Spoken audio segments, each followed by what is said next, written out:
Hello, everybody. Welcome, finally, after much delay, to our USC versus Purdue live stream watch-along, I guess we're calling them. This game was supposed to kick off at 12:30 Pacific. Hello, everybody. Welcome, finally. 3 hours later, we're finally approaching kickoff.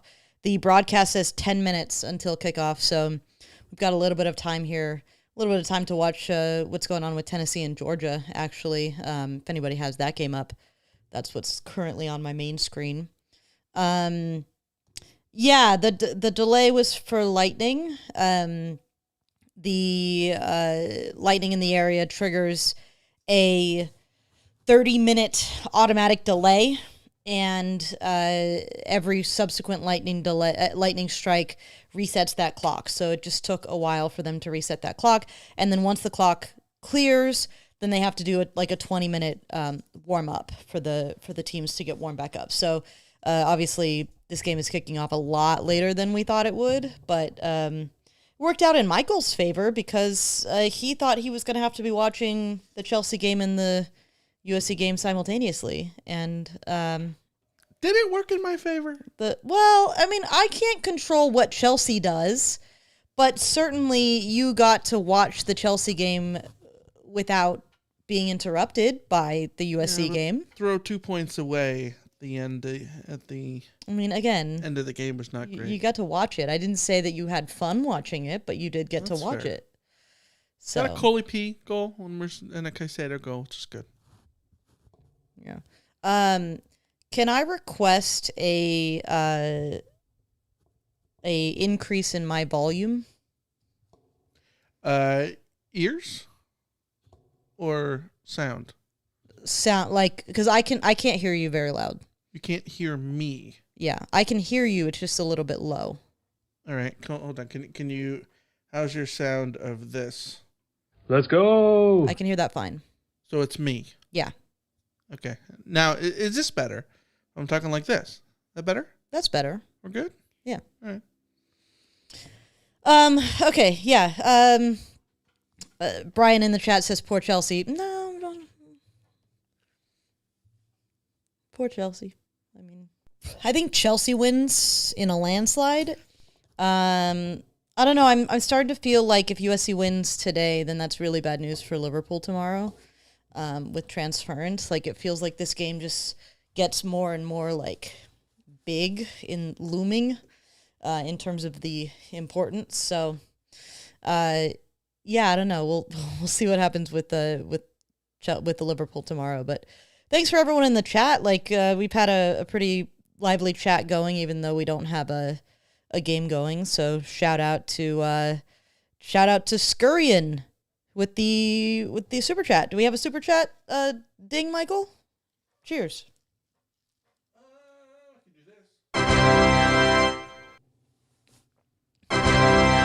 I didn't hear it. I didn't hear that either. Why are none of these playing? Scurrian says, I am paying for over-under being resurrected. Consider it NIL money for the dogs. Oh, over-under brought to you by Jesse and Badger. I screwed up the sound. How about this? There we go. There we go. Super chat. Cheers. So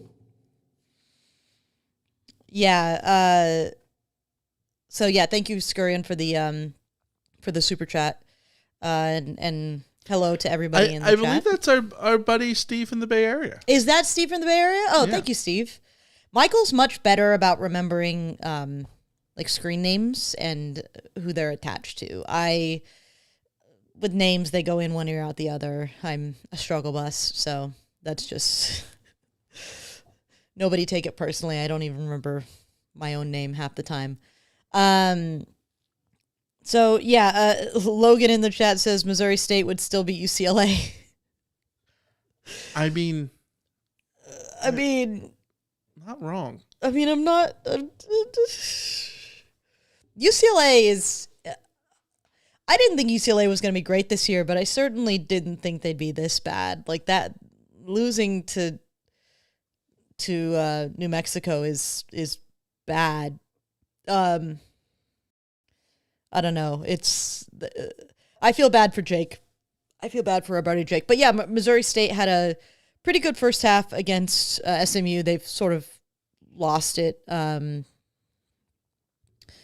terms of being able to find to stay in that game. SMU kind of pulled away, but still, it was a good showing for Missouri State. Showed that they have a pulse.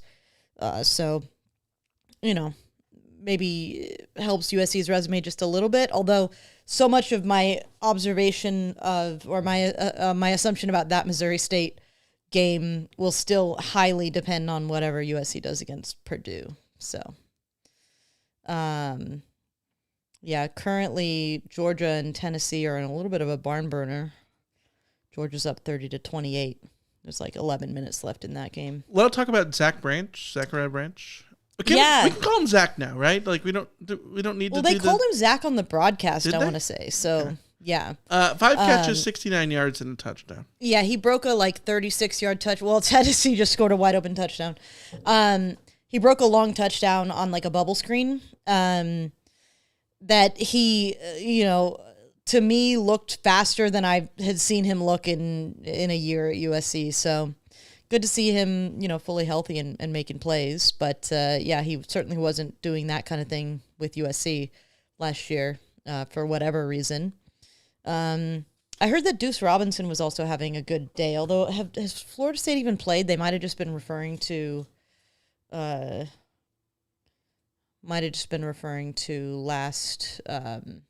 last week's game. All right, it looks like we are getting Florida State is off this week. Oh, okay. Yeah. I'm swapping out my screens so that USC is on main and Tennessee, Georgia will be secondary. Everybody in the chat, just a reminder that I am watching on Fubo. That comes with a pretty hefty delay. Other people in the chat will be watching on different streaming services or cables or whatever.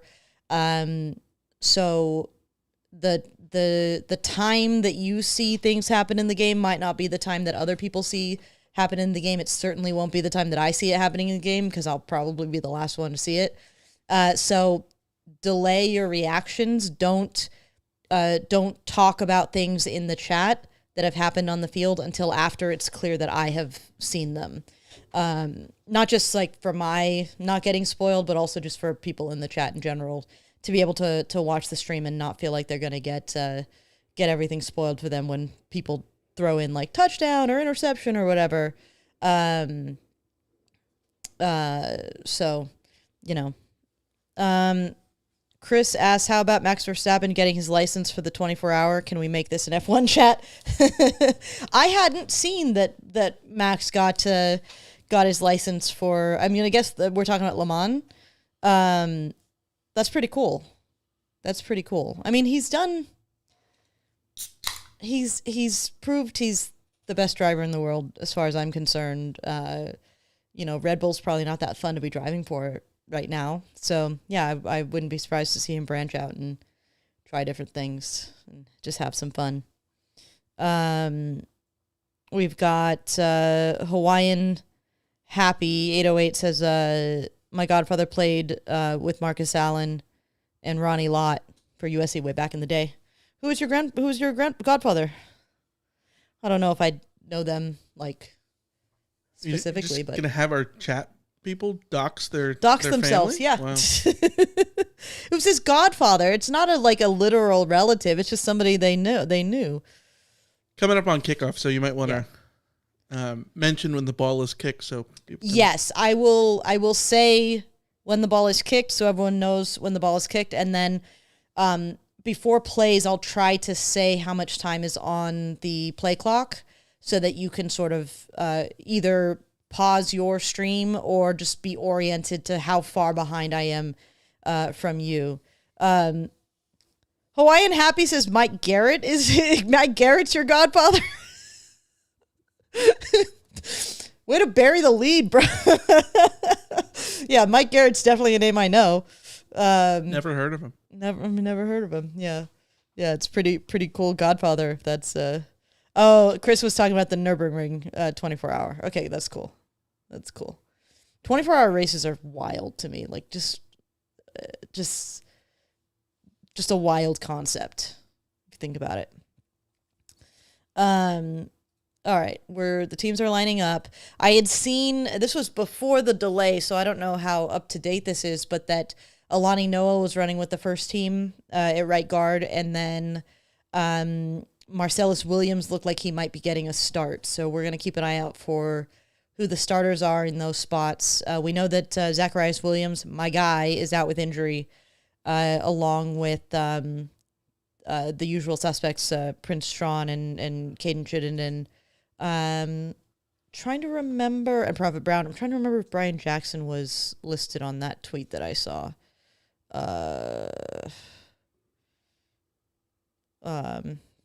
Yeah, I don't know. I'll have to find it. All right, we're getting close. Kicker's pointing, arm up, and kickoff. It's a weird line drive, but effective. So it seems that it was raining a lot, but it doesn't. I can't tell if it's obviously not raining as hard as it was. It even looks like there's a little bit of sun. So I'm sure that the field will be a little bit slick, but I don't know how much the rain itself will impact like how the game goes. So we'll have to see. All right, let's see. We've got 10 on the play clock. Purdue's first snap. Oh, I didn't pull up the one thing I always forget to do is pull up the roster or the game book. Maccabee, the running back for Purdue, is a good runner, just like last week with DJ Arnold. I think Purdue is more likely to lean on him than Georgia Southern was with DJ Arnold, so it'll be interesting to see how much joy they get going up against USC's front. I see Kamari Ramsey in the slot. That's some holding up there. That's Devin Tompkins with some pressure, forcing a throw. That's good. Already this looking pretty good for USC. Getting pressure. Jide Abasiri, Anthony Lucas, Devin Tompkins, and Cam Fountain look like the starters up front. D. Staten says, you're 1 minute and 9 seconds behind me on YouTube TV. Yeah, it's ridiculous how far back Fubo is. At the next commercial break, I'll see if I can reload the page, and sometimes that helps. But 3rd and 10, getting pressure. Oh, there's the running quarterback, but short.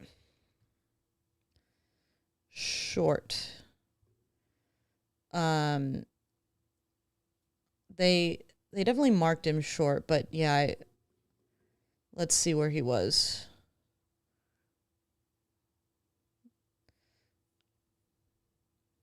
Desmond Stevens got out there pretty quick, so that was good. They're going for it on 4th. I wouldn't go for it here, but I would always go for it against USC. So, yeah, too easy. Easy running room. This is my concern. It should not be that easy to just cut through the line. Let's see, Tompkins and yeah, he goes outside of Tompkins and whoever the edge was there. Off tackle, maybe. Okay. Oh, that almost got a piece of him. All right, there's Christian Pierce with the... So it does look like USC's rolling with Kamari Ramsey in the slot, at nickel, and then Christian Pierce and Bishop Fitzgerald out at with the safety with Nicholson, and I haven't seen if it is Marcellus Williams as the other DB. Have you noticed, Michael, if Marcellus Williams is number 25, if we're looking for? I I haven't paid attention. Here's I'll the be looking. starters. They got Anthony Biebers. Why did? Oh, they're just listing the. Yeah, Marcellus Williams is near side. I don't know why they had. On that listing, they had Anthony Biebers and. Oh, there's a sack. Oh, whew. Way to go. That's a hell of a blitz by Christian Pierce. He got in there quick. That's beautiful. I love a safety blitz when it works. Hate a safety blitz when it doesn't. Yeah, that's a running back not making their block. And Keyshawn Silver was going to get down in there quick as well. That's good. Sets up a 3rd and forever. 13 seconds on the play clock. USC bring in 5 again. And a missed throw. Getting a lot of push on the line. Yeah. Making it difficult. He slipped. Yeah, that was actually there, but it was definitely short. But it looks like he was still going to be short of where the ball was going to be. You think so? I mean, I guess depending on the angle of his break, but it looks like an out rather than a corner. Mm-hmm. All right, here's the punt. Makai's going to fair catch and let it... Nope, he's going to get it. All right, fair caught at the 9. All right, we should be going to commercial here, so let me reset my stream just to see if we gain a few seconds from doing that. The internet has not been particularly great today. All right. Good stop. No complaints. Yes, the fourth down, not happy about the 4th down, but as West Texas Mike says, that the classic Danton Lynn 4th down defense. But they got the stop. That sack there is exactly what USC was missing last year. USC too rarely ended up in those 3rd and forever situations, and we have seen in the past, USC be very vulnerable on 3rd and forever. So it's not like the end all be all of defending, but it certainly makes it a lot easier. So we will, if USC can get to the quarterback and set up those 3rd and longs or 2nd and longs, it makes a huge difference defensively. It takes so much of the pressure off. Like even on that play, like even if the receiver had caught that ball, DeCarlos Nicholson playing off, it's not a big deal allowing that catch. It was going to be short anyways. So Bradley in the chat says first game he gets to join the Watchalong. Welcome. We are watching along. Yeah, I was having issues last game with my AirPods falling out because I have to wear the AirPods underneath to hear the game audio. So I got little little soft plastic things that you put around them to keep them in the ear. Which are great in theory, but actually they are making my ears hurt more than the AirPods with the over the ears. So we'll see how long I persist with that, but it's certainly more secure. Tennessee has now got up 38-30 on Georgia with 6:40 left in that game. So that game's interesting. I also need to check in on Texas. I don't know if anyone has seen the Texas box score, but at halftime, Texas was up like 14-7 or 14-3 on UTEP. They're up now 20-3. But Arch Manning was like 5 of 16. Like, bad. Currently 9 of 12. 9 of 12 in the second half? Yeah, with a pick. With a pick in the second half? No, he's 9 of 22. Yeah, that's what I mean. Sorry. 9 of 22 for 97 yards and an interception, but he has scored two touchdowns with his legs. So they must have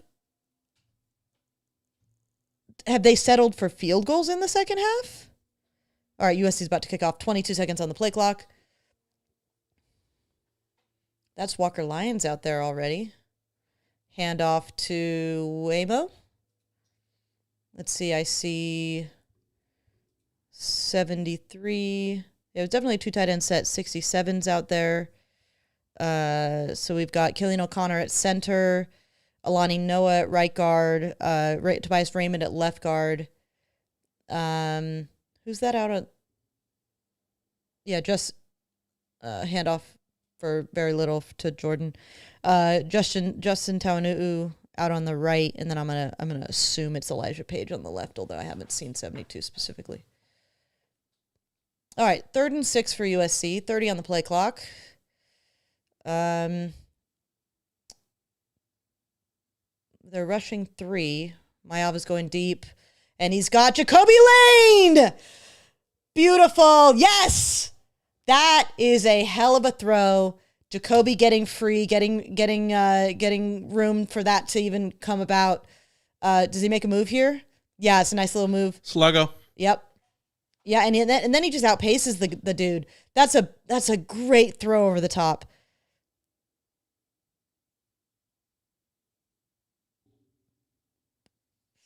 It, 15-yard penalty for something? It's a great pickup for him too, because he's not a speedster.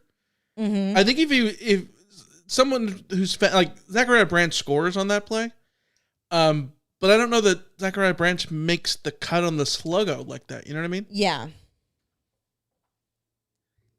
Did they say what who the penalty was on?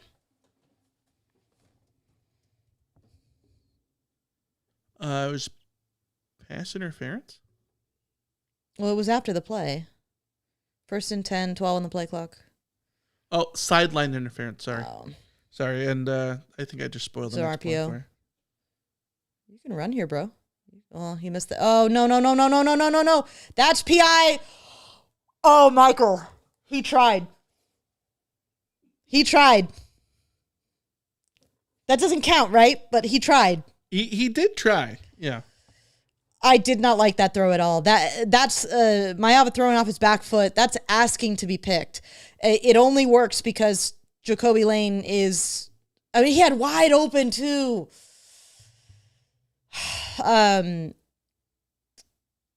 Like a better DB can pick this, or at least take a chance at it. So Mayava needs to be real careful there. I mean, and this is the thing with Mayava. Like, he made that throw earlier. He's got talent. It's really nice to see him airing out like that. But, you know, he's got to be good with his decision making too, because this stuff can get him in trouble. A nice little out to Makai Lemon. Thank you. All right. USC's offense is rolling.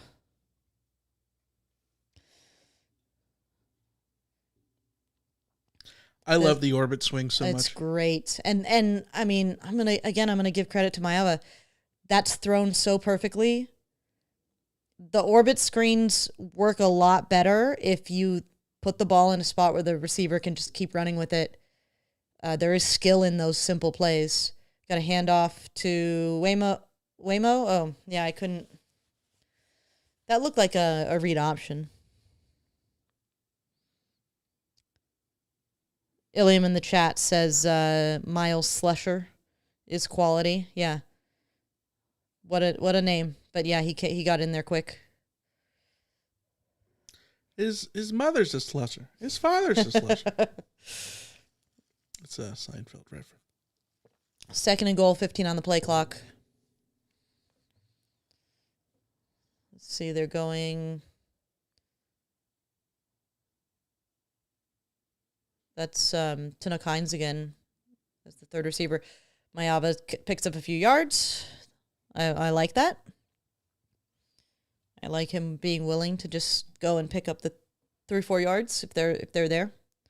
Don't try to force a ball in at the goal line. Don't be Alicia.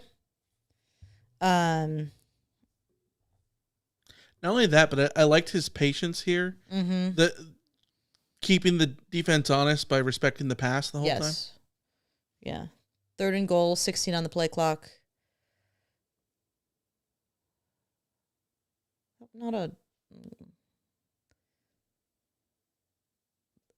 A little swing pass to Waymo. Yeah, that was blown up. There was nothing there. Hmm.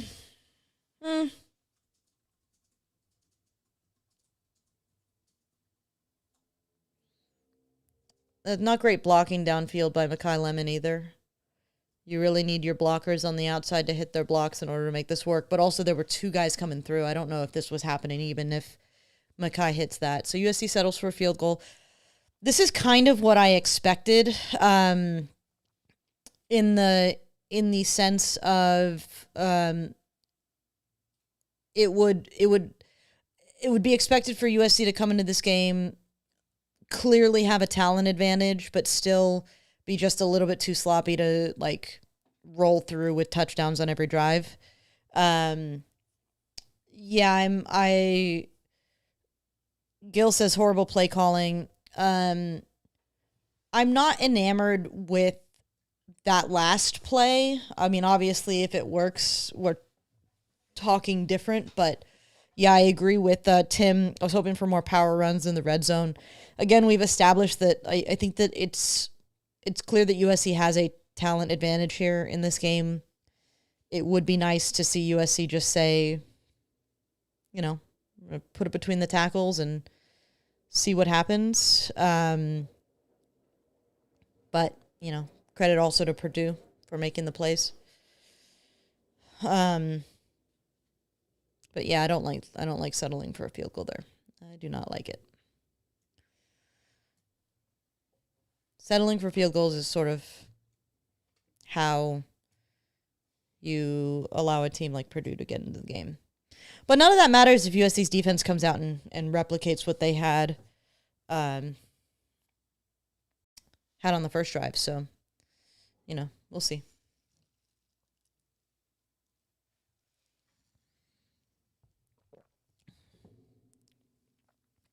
Austin says 2 runs needed to be called there. Let's see. The first down was the Mailva rollout that he just took the yards. Second down was the stuffed read option to Waymo. Third down is the swing pass to Waymo. The first two are inverted. It's was it the run and then loss of one on the read option, then the scramble, and then the swing pass. Yeah. Okay. I mean, this is one of the frustrations that I've had with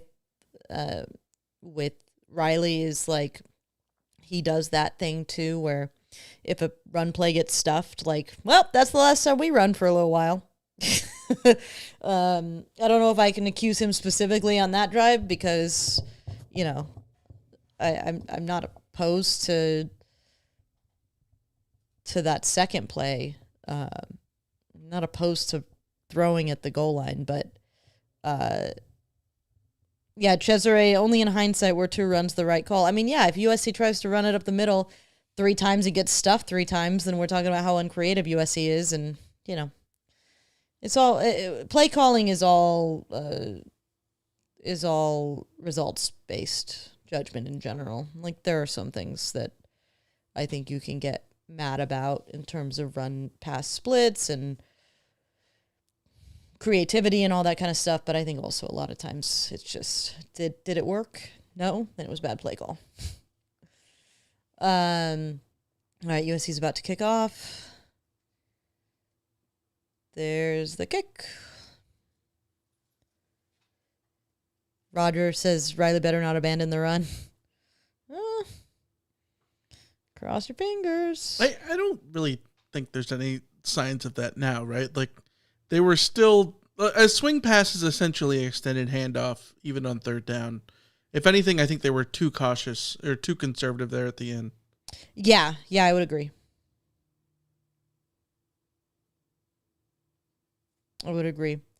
Logan says we just don't have a strong run blocking O-line. We ran against cream puffs for the first 2 weeks. I mean, that's a problem if that's the case. It might be. I'm not saying it's not true, but that's a problem. All right. There's Gentry in on the sack. Gentry and Fountain probably get Cossacks on that, but that's all about the Gentry blitz. These blitzes are, I will say, people, and it could just be me misremembering the first 2 weeks. We had a lot of conversations about whether or not USC's defense was being vanilla and sort of holding things back and weren't looking like their final form. These blitzes were not things that I remember seeing the first couple of weeks. Again, run room. Oh, my gosh. Again, Christian Pierce cleaning up. What happens here? Jarrett gets sucked out to the right. I didn't see where the linebackers were on that. Marcellus Williams gives them a little bit too cushion. They got a first down. There was pressure coming in though. They are getting close. That's Yeah, Lucas beats his guy. I was gonna say I think I've seen easily Lucas there. get held 3 times already in this game and it hasn't been called. So you just sort of give up on holding being called, I guess. Fountain immediately in the backfield, but it was an RPO. That's a good throw. Yeah. This is too easy for Purdue. This is too easy. 28 on the play clock. There's a QB hit. Oh, Nicholson. Really good throw with a man in his face, but you're close enough to defend that. Get your head around. Okay. Yeah, immediate pressure there. I mean, the good news is that right now it looks like Purdue is going to be dealing with this. That's good by Desmond Stevens to get in there and down Maccabee quick. USC needs Stevens to be making that play a lot. The keeping it to a 2-yard gain. Okay, 2nd and goal. 18 on the play clock. Gadget quarterback? Yeah. Malachi Singleton?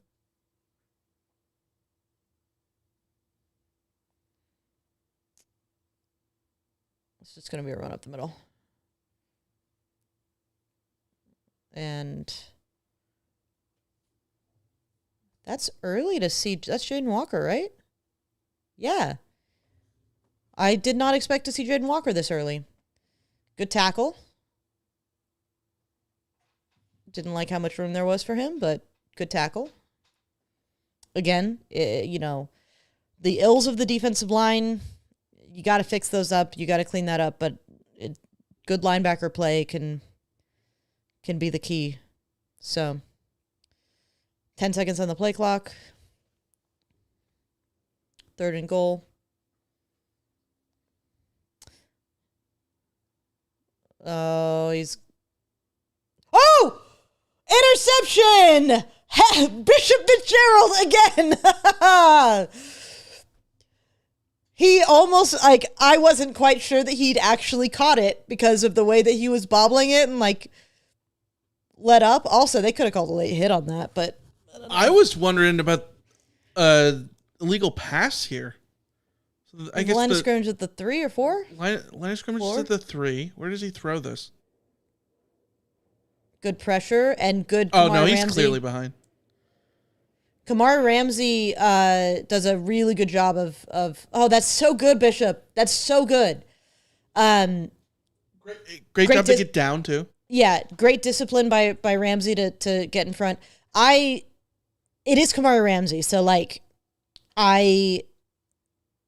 I'm not saying that the quarterback would have gotten to the end zone because I have faith in Kamari Ramsey as a defender, but the way that Ramsey was sort of off his off balance there, I actually think the quarterback probably could have had a good chance of getting to the end zone if he just tucked it and run. Because honestly, that that pass wasn't really there. Bishop was pretty much on it. Now you can, obviously complete that catch. We've seen plenty of guys complete that catch, but yeah, I wonder if he's kicking himself for not running there. But still, really good defending from Bishop Fitzgerald. That's absolutely the kind of defending you need in the end zone. Those kinds of routes are so difficult, especially for a safety to keep up. Staying tight there, really good. And then the bobble and keeping it, yeah, love that. West Texas Mike says 2022 defense-esque. I mean, turnovers get you out of Dodge. They really do. They really do. Tim in LA says this definitely falls into the getting lucky, bailed out category of defense. I mean, yeah, for sure. Like I said, I don't like the decision to throw there. But like I said, also, I think that the pressure forces the quarterback to bail on the pocket. Kamari Ramsey does a really good job of forcing him into a decision in terms of whether to throw or continue to run. And then forcing the decision there, it still takes Bishop Fitzgerald defending that pass really well and catching the ball after a bobble. So I think a lot of it, you do tip your cap to the defense. I don't tip my cap to the defense for letting them get down to the goal line in the first place. That we can have a discussion about, but that didn't feel like a lucky turnover. That felt like multiple USC players all doing their job correctly. Ray asks, is Gentry hurt? Seeing a lot of Jaden Walker.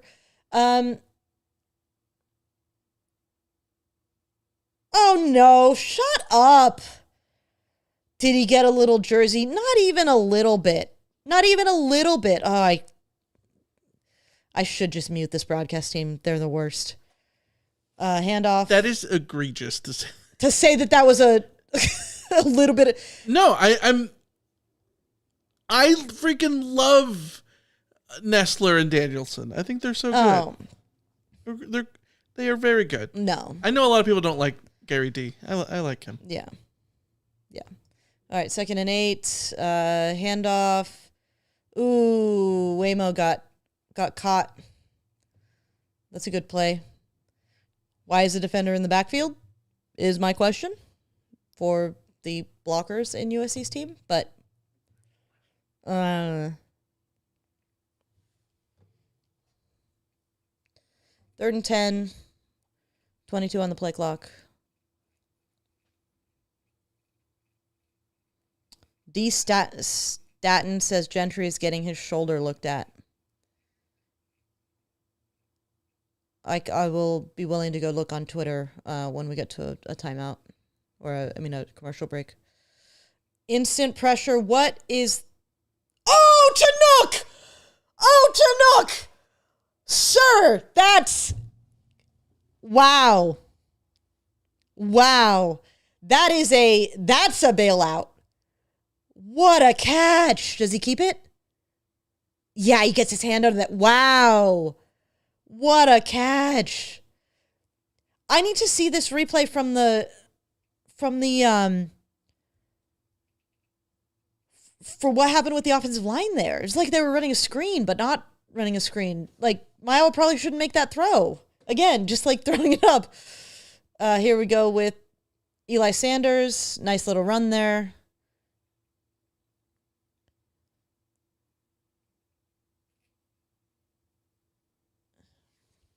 I mean, that's what you need. What you need from your players is to bail you out sometimes, and Jacoby Lane and Sino Kynes have done that.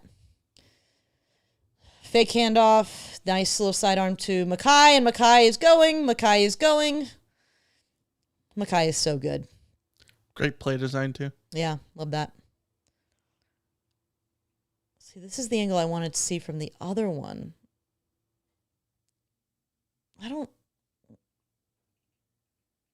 There's a little bit of a wide receiver screen, like a... Okay, 1st and 10, 18 on the play clock. Got McCree out there, 3 wide receivers. Eli Sanders in the backfield. Mayava going deep. He tried it again. Jacoby tried again. That would have been an incredible catch. I don't think that play was there, to be honest. Mayava has gotten away with some bad throws. This isn't a bad throw. It's also not a off the back foot. But I don't know that was there. That wasn't really there. Roger says Mayava sees single coverage and then he doesn't see coverage. Chuck it, baby. Yeah. There's a handoff to Eli. Eli Sanders and his beautiful gait. Eli Sanders. Nice running. Oh, it's going to come back with a hold. Yeah.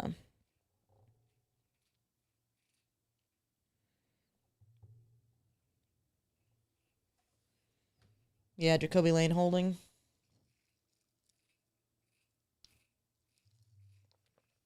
It was a spot foul, so how far back is USC? Wait, did Jacoby use two hands for that? Holding penalties are drive killers, so... Yeah, but that's further down the field, so I don't think it's going to be... Is it maybe second and 10? 12? 11, yeah. 14 on the play clock. Sorry, 10 on the play clock. Second and 11. All right. They've got Walker Lyons in there again. Seeing a lot more Walker Lyons without McCree in there. Oh, nice! McCree was in. I just missed him. That tight end up the seam. Tight end in the middle of the field is something that I don't think we saw USC do enough. Oh, McCree was... Okay, I see where it was. Yeah, up the seam. Love it. All right, here's a handoff to Waymo. No room. West Texas Mike says something for Elise to get excited about. My single favorite play in football is the tight end, hitting the tight end up the seam. Not a play, but a play result. It's already the end of the first quarter. Wow.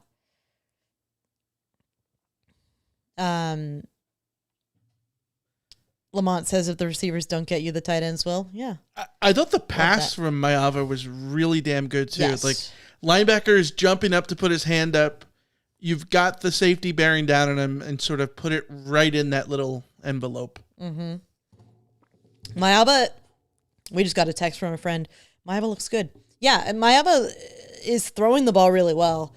There are a couple moments where I'm like, you're getting away with it. But, I also think that quarterbacks will do that. And when you have receivers like USC has that can go up and make those plays, sometimes you're within your rights to take those risks. That's something that I can live with Mayava.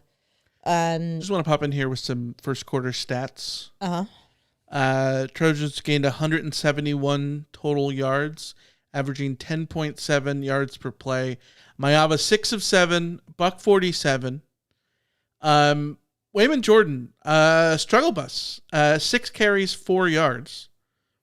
The Trojans have rushed the ball 9 times to 7 pass attempts, albeit there was a scramble in there for Mayava. Receiving McCree for 1 for 26, Lane 1 for 59, Lemon 2 for 41, Hines 1 for 25. 1 for a very impressive 25. Purdue has 97 yards of total offense. Average yards per play 6.1. Ryan Brown 4 of 7 for 71 yards. Devin Mockabee 28 yards on 5 carries. Yeah, I could do with a little bit more from USC's defense, to be honest. I'm not trying to be negative or nitpicky, but they haven't quite earned my trust yet. Tennessee is driving with seconds on the clock with a chance to kick a field goal here against Georgia.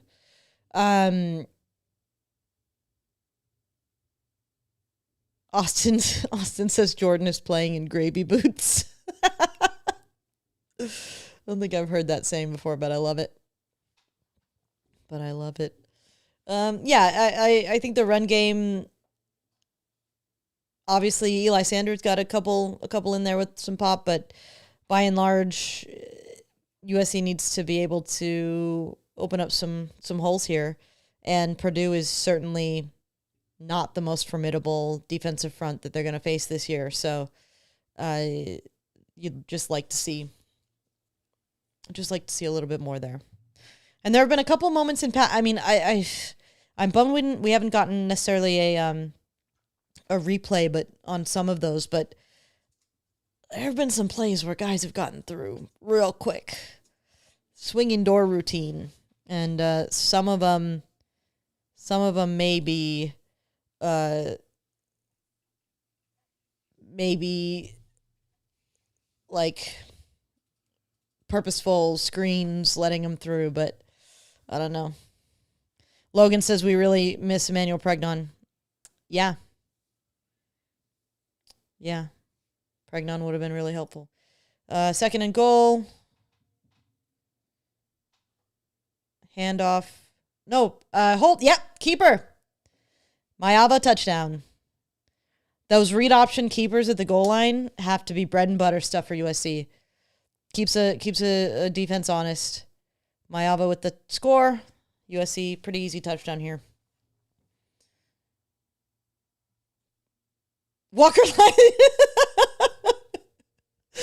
I don't know what the defender was doing there. Walker Lyons didn't even need to block him. He just took himself out. I guess he got faked. Yeah. That was fun. Tim says I'm supposed to press the button. This one? Touchdown Trojans. Yeah. USC starts the second quarter with a touchdown. Much more comfortable there, that drive. God, are you seriously going to cut out while I'm trying to watch the end of this Georgia-Tennessee game? I gotta go find it back. Is it just dead? All right, someone needs to keep me up to date on whether or not Tennessee hits this field goal. I'm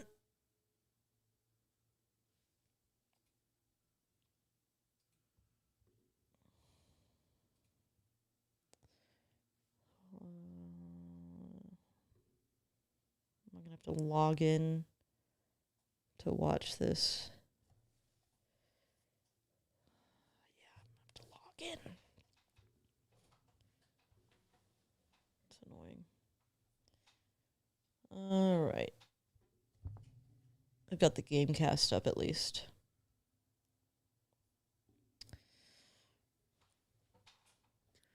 Out of town scores. Final from Denton. North Texas 59. Washington State 10. Oh.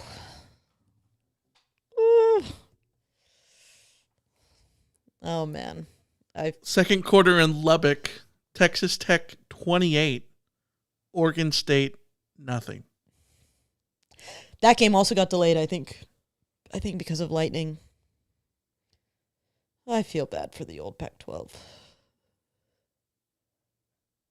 Tennessee got a false start.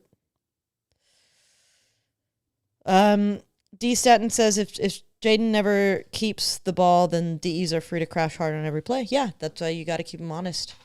Got to be willing to hold it. And maybe he learned from the last time. Maybe he learned, you know. I'm pretty sure it's Staten, by the way. Staten? Yep. D. Staten? Call him D.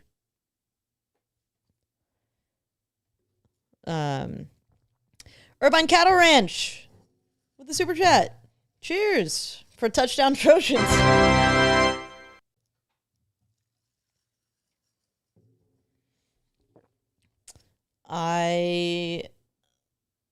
Looks like Tennessee missed the kick.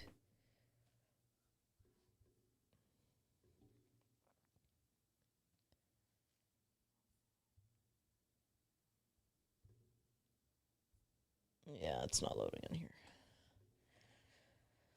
Tennessee missed the field goal? Yeah. Okay. Sean from beautiful Austin, Texas says, just checking in from vacation. How are we looking so far? USC's offense looks like they can move the ball, maybe not on the ground as much as we'd like, but offense looking like they've got playmakers, I guess is what I'll say. Receivers are looking real good. Defense has made the big plays that have kept Purdue blanked in this game. Aside from that, has not looked great, but they got the big second down sack in the first drive to set up a 3rd and forever, and then got the stop. And then in the second drive, Purdue got to the goal line, and Bishop Fitzgerald got his interception. So Tennessee took a false start trying to center the ball for the field goal. Jeez. That's a big yikes. Ilium says, I guess it could be worse. Secondary looking bad. Yeah. First and 10 on the play clock. QB holding it. Another missed tackle from Gentry. Moving a little too fast. But Gentry is out there, in case there was something about him getting his shoulder checked. Another out-of-town score from Houston. Prairie View 7, Rice nothing. They keep thinking USC is committing penalties that they're not committing. There's a quarterback run.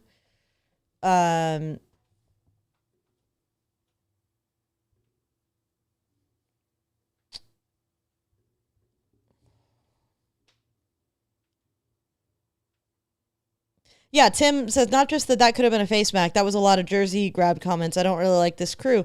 It was not a hold at the goal line when they said it was, and they're begging for a face mask there. There was no face mask whatsoever. All right, 3rd and 1. Big stop! That is wonderful from Keyshawn Silver. No, sorry, Jakeem Stewart. I keep getting mixed up. That's Jakeem Stewart. That's the true freshman. Let's see this. Let's go. What does he do? Oh, that's so good. Love it. He does not look. This is the thing is like I don't immediately clock that it's Jakeem Stewart because he doesn't look like a freshman. There's also too many single digits. There's so many single digits. And all of the new guys have single digits too. So it's like, which one's Jarrett?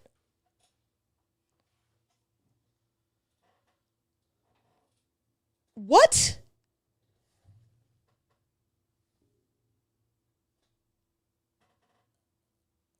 But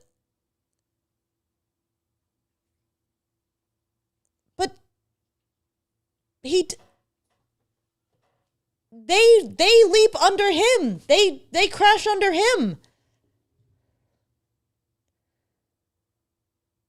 That's bullshit. I get why that's called. It sucks because I don't think he's trying to leap over them. No. But he ends up leaping over them. That's...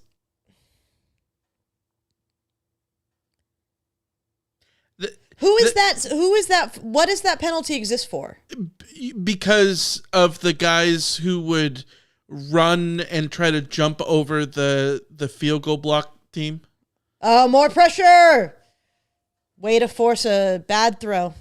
Remember, like 5 years ago, people started doing that. Yeah, where they would, but like, this is not. This is. But that's not what he was doing. That's not what he was doing. That's not what he was doing. The only person he's putting in danger is himself. Like, we got Lucas, Silver, Tompkins, the one who gets in, and Lucas. Yeah, I'm really happy with the in the chat says that you can't jump to block the. But yeah, that he was jumping. He wasn't trying to leap No. He wasn't trying to my hurdle. gosh, Lockerbie. You know what I mean? Yeah, he wasn't trying to hurdle them. There's a big jumping difference between him just jumping up and happen to be moving on up forward that they undercut him, as opposed to trying to leap over top of them. Yeah. You guys got to get him down. If anything, for me, there should be like a 5 and 15 based on intent or something. Or just don't call it. Or that, yeah. Gentry, it feels like he's playing too hard to make the big play instead of just doing things that are in front of him. Like, here's pressure up the middle.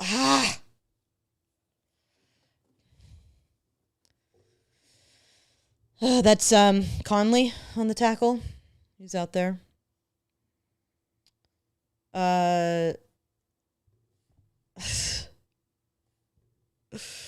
have friends who are texting, and they're the ones spoiling me. 1st and 10, 19 on the play clock. There's again Lucas getting in there. Better from Chase and Johnson. Did they flag him again?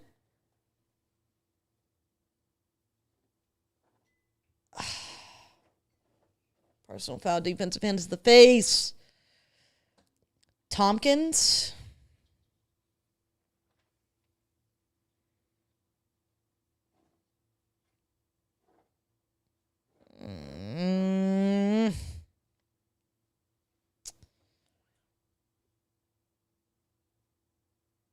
Yeah, okay. But love the hold on Braylon Shelby. Okay, we've got Tompkins and Silver. All single digits out there? 1, 8, 9, and 6? Or is 10? Those Shelby's on the edge.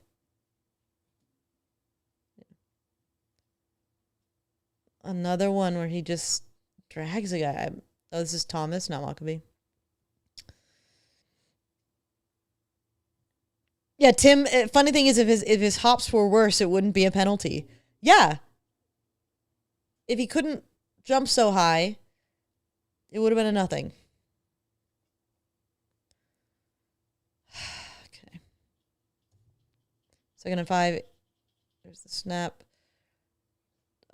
Fitzgerald gets in there and disrupts that throw. You got thoughts on Ryan Brown's gold mouth guard? Looks like he's wearing a gold grill. I'll have to look next time they...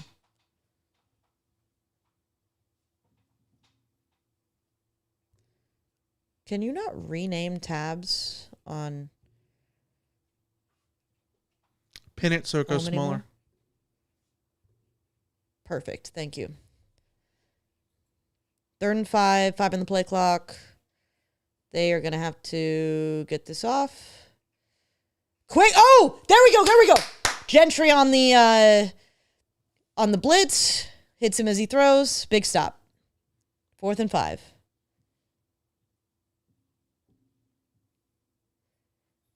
Yeah, I don't think... They called a fumble forward. No, I don't think it was a fumble. I think it was an incomplete pass. Yeah, it's an incomplete pass.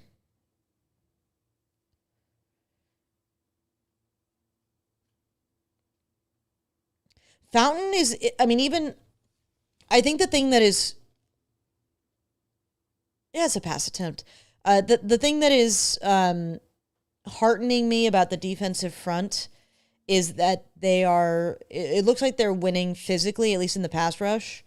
These tackles are having a lot of problems with USC's edge guys, whether they're trying to bull rush, whether they're trying to use spin moves or any other hijinks out there. Like, Fountain is just collapsing that pocket.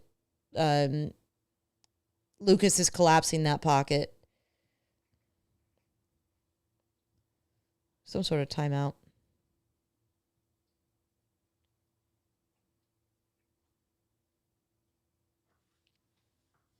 Sagar's here. Welcome back. The field judge has progressive lenses. What are we doing? What's it called? Transitions? Transitions. Yeah, not progressive. What are we? I don't understand people. I know that you're an advocate. I just don't I get love my transitions. These are not transitions, and I can't wait. But if you're outdoors, just wear the real deal. These are still my old glasses that I'm waiting to get my new ones. Michael's already gotten his new glasses. I'm low-key pissed. 4th and 11, 17 on play clock. Here comes a 39-yard kick attempt. That'll be good. Don't go over the line, boys. All right, that's 3 for Purdue. 10-3. I'll take that.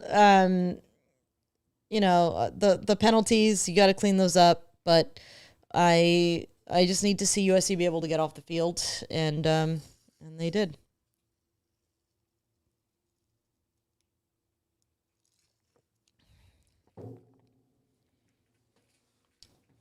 So Tennessee kicked a field goal in overtime. Georgia looks like they're about to punch it in. Alrighty then.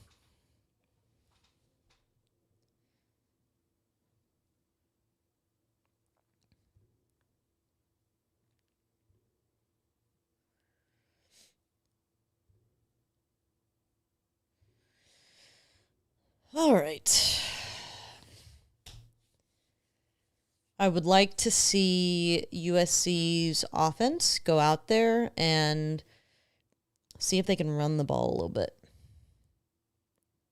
This drive, and I can't back this up with any evidence because I just haven't looked, but it feels like USC's drive from like 10 to 8 minutes in the second quarter is always the worst one of the game. Like, it always feels like the start of the second quarter, USC's offense just decides to be bad. So I feel like this is a huge drive because you come down here and you score 7, you go up 17-3. They're starting to feel like, well, it's over. Yeah, like that feels like it's not a knockout punch, obviously, no. but it's a. But you give them the ball back with a chance to tie. Mm-hmm. Right, completely different. Yeah.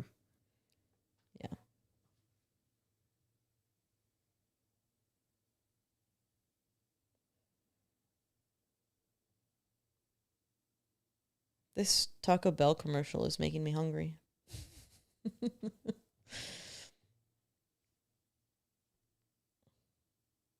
Okay, I'm still... Ball's at the 1 for Georgia. Nan says, oh my, OMG, this defense is schizophrenic. Yeah. Iliam said the G got 2 stops on that drive, so I can't be mad. Yeah, I mean, I did forget, like, that drive was extended by a special teams mishap that I would even argue isn't a mishap, that is a special teams stupid penalty and not from USC's perspective. So yeah, the defense is getting stops. I guess my concern is it still feels like this defense is starting to feel like boom or bust. Like, they're either getting gashed or they are getting the stop. And it's a little bit too either or at this point. There's Georgia with the touchdown. They win. Walk off.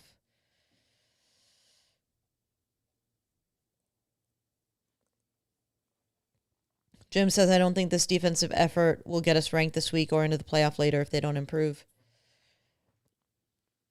Yeah, I think that USC being ranked this week is hard to calculate. As for getting into the playoff, wins get you into the playoff in the end.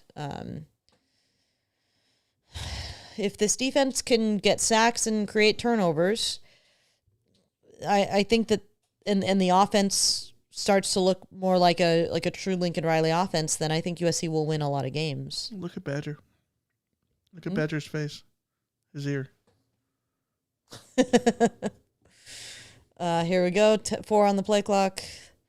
It's a handoff to Eli Sanders. Nice blocking downfield.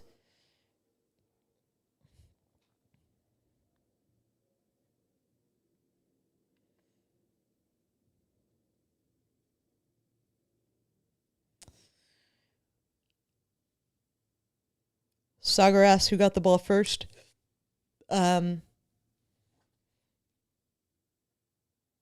Who got the ball first? Why am I forgetting? USC did. No? Yes. No? Michael, help me here. Purdue did. Purdue did. They and punted. USC got a quick stop. Relatively quick stop. Yeah, my memory sucks.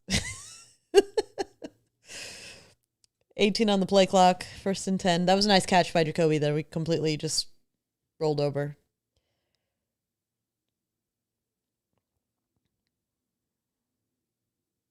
Another handoff to Sanders. Nice blocking downfield from the tight end. The linebacker gets him down.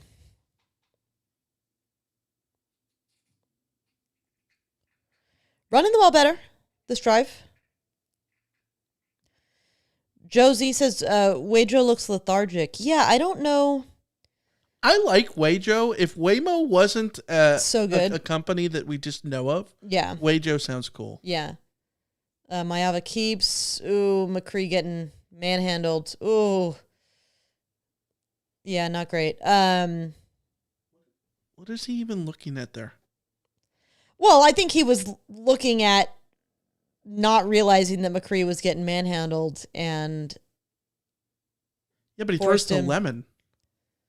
Oh, yeah. Oh, wow. On the replay, that's, again, real stupid.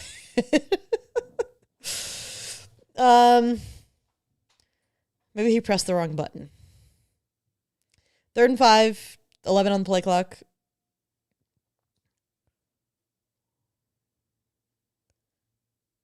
It's a handoff to Sanders. Trying to get outside. Yeah, it doesn't get there. Yeah. Again, what did I say? This is always the drive. Tried to. Yeah, wasn't really anything there.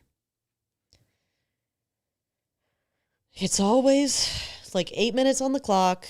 USC, are we? I do not like this go.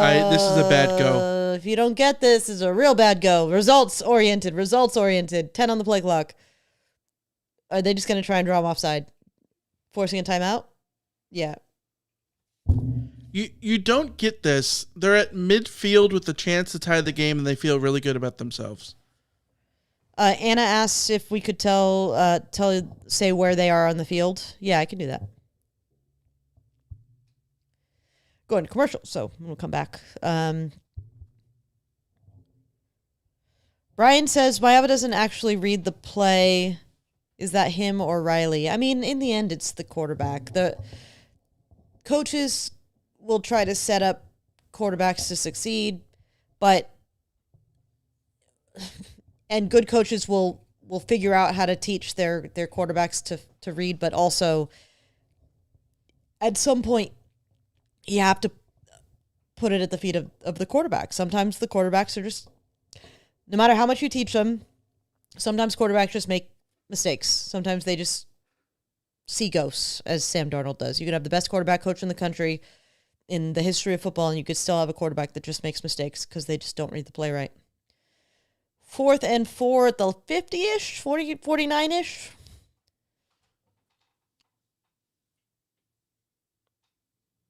Yeah, 49, 24 on the play clock. They're trying to draw. Nope, they're going. Looks like some slants. Nice little dump off to McCree. Oh, love that. McCree looks so much more spry this year. Did that make Alicia drool? Iliam asks. Yes. This is one of my favorite plays in College Football 25. Just a little mesh with the I don't know. It wasn't a full mesh. It was just a rub out drag. Yeah, but that drag, the tight end on the drag underneath like that, one of my favorites, absolute favorites. 13 on the play clock, 1st and 10. USC is at the 38, 37. There's a handoff to King getting the third reps. You love to see it. It looked good there too. Yeah. Second and 1, 24 on the play clock. He stays in the game. Yeah. I mean, I think he's earned a lot of trust. USC at the 28. Keeper. There you go, Jaden. Yes. Get more comfortable doing that. Yes.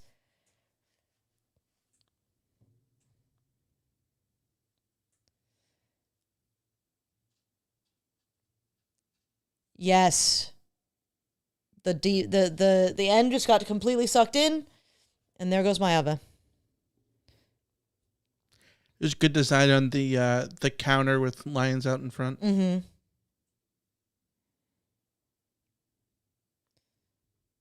Yeah, 1st and 10, 10 on the play clock. USC's at the 11. No, at the 16, 17. You guys are about to learn how bad my math is. Nice little getting King involved in the passing game too. I love this. We need a King Jose drop says of some sort. King Miller in the first half. Yeah, who's King Miller?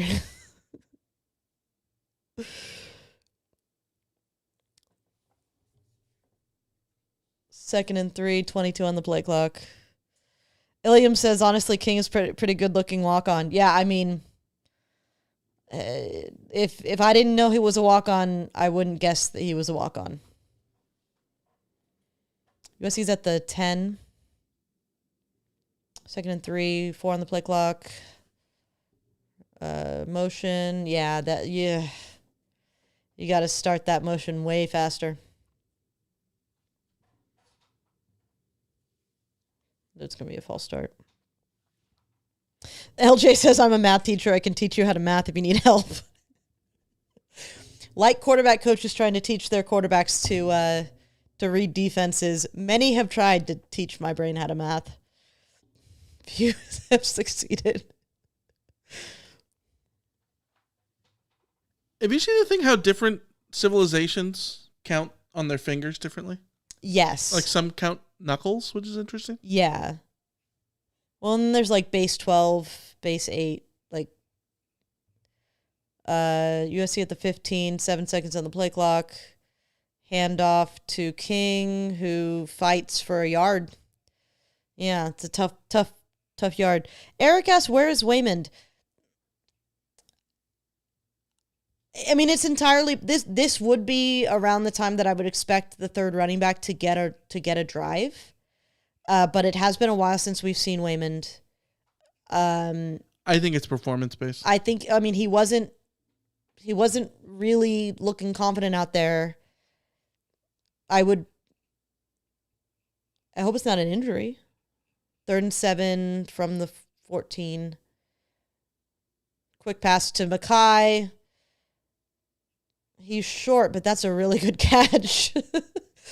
Mayava didn't make that easy for him. Do you go for this? I mean, I do, but I also am afraid of kicking the ball, so. Yeah, that was prime for a breakup, and he held on.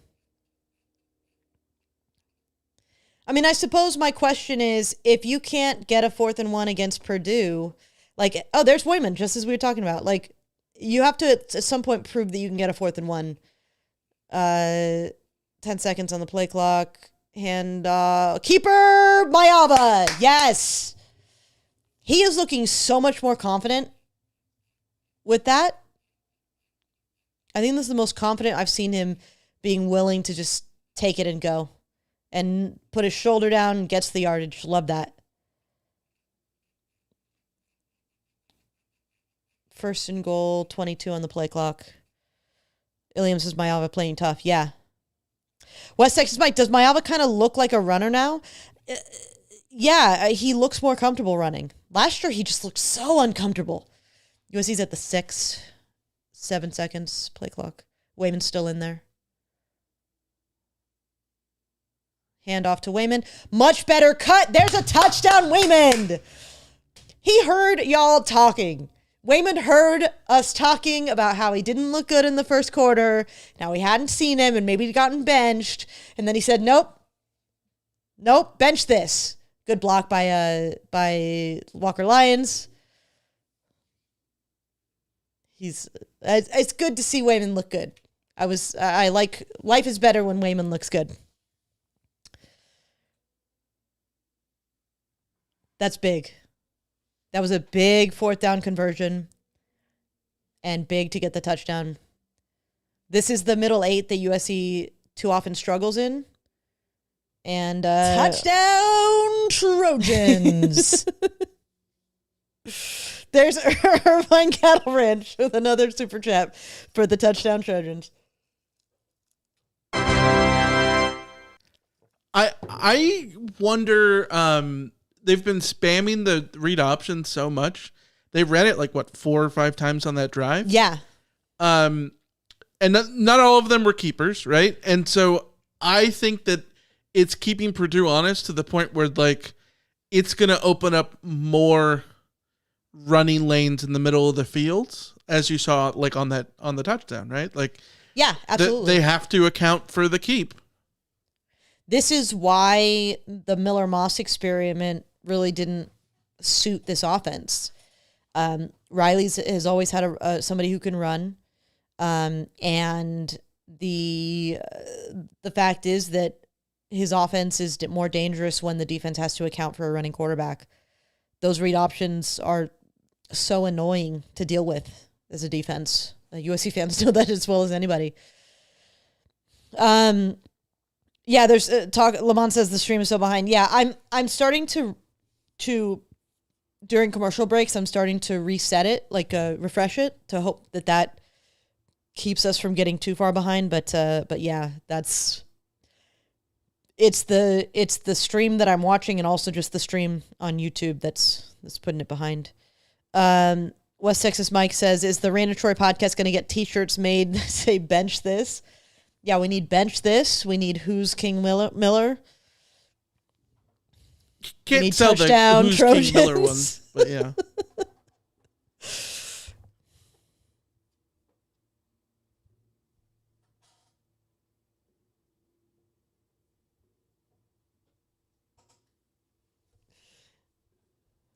Yeah, Mayava's on fire.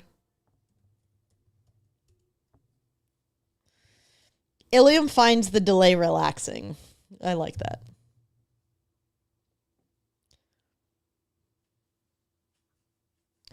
Nan says running game will get better and better this game, and then receivers will have big plays. Yeah, the running game has gotten better in this game.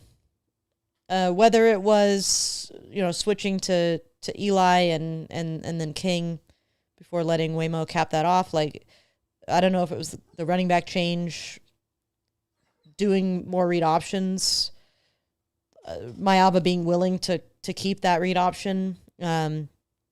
Yeah, that was the run game has felt more effective, certainly in the last couple of drives.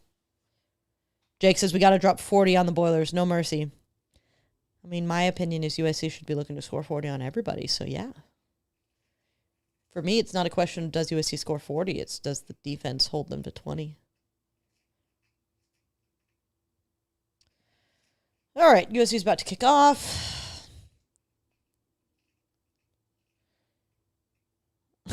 Mark says, I find the CBS commentary, Kickoff, I find the CBS commentary very bad. Yeah, I'm not a fan of the CBS commentaries in general. But, I don't know, maybe I'm just sensitive. I don't know. Here's a question. What do you consider par in terms of scoring? 30? Par, I think it's 30, but against 30. Against a very good team, it's 21 probably. And against a bad team, it's 35. Sure. Yeah. Yeah, I mean, par against Purdue is very different than par against Michigan. Right, yeah. Handoff Purdue, and again, way too much running room. Gentry with the tackle. I don't know. Purdue at the 32, 27 on the play clock. Fountain getting in there quick. Desmond Stevens needs to make a tackle. There's a flag. which is probably going to be hands to the face as opposed to holding because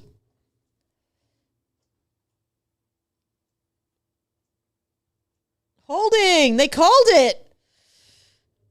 Shocker.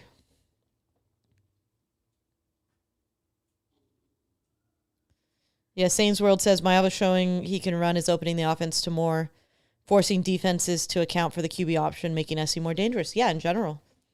In general. QB run makes the offense more dangerous. And then, you know, when you pair that with the other pieces that USC has, receivers who can make Superman catches. Purdue at the 22. Handoff and another flag and a better stop there, but what's the flag? Is that a flag or is that a... Oh, okay, called another hold, but somebody lost their hand warmer. Holding on the defense. Holding on Jakeem Stewart? Holding on Jakeem Stewart on the defensive line. Holding... What? Is it a missed number? I have no idea what that call was. That doesn't make a lick of sense. There's another... Is that a flag or is that a hand warmer? Like a hand warmer.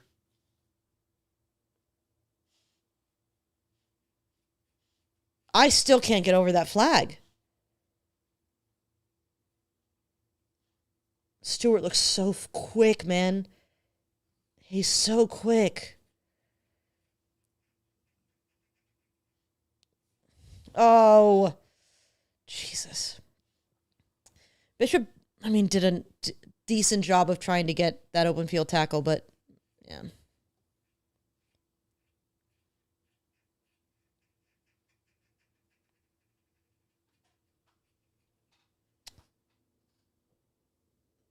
I'm honestly, I'm just sitting here trying to figure out how they called defensive holding on a defensive lineman rushing the passer or going after a runner. It had to have been a missed number. They had to have meant 24, right? I mean, it makes way more sense than it being on Jakeem Stewart, is what I'll say. I need to see. I'm going to jump over to Twitter.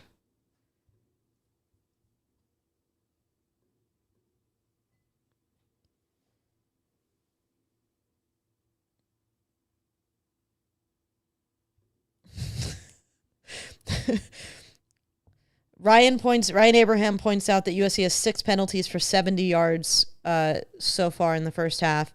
And then he retweeted a reply, getting double teamed is defensive holding, apparently.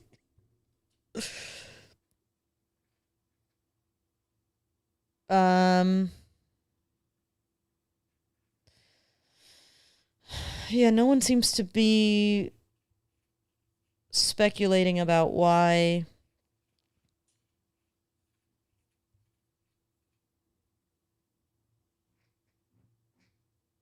Yeah, I don't see anybody explaining how that was defensive holding.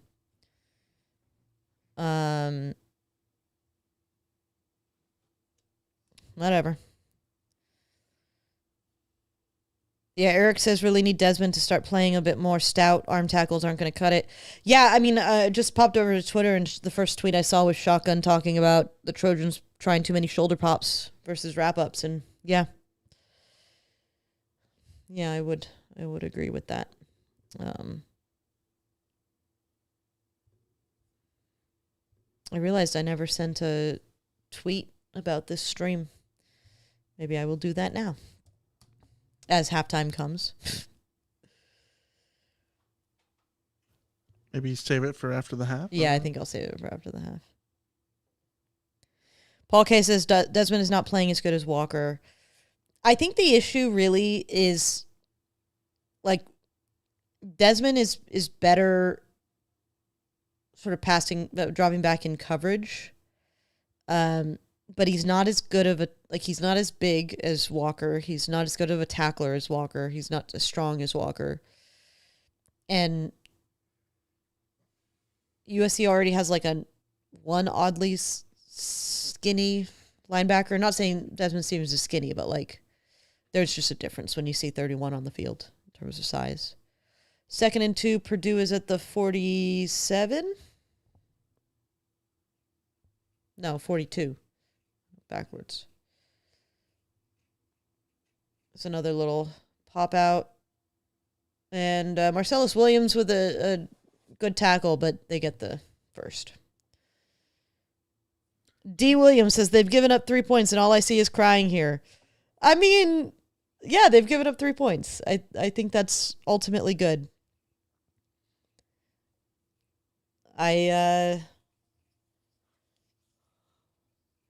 I don't think that the defense is playing poorly except for I still have questions about that run defense in general.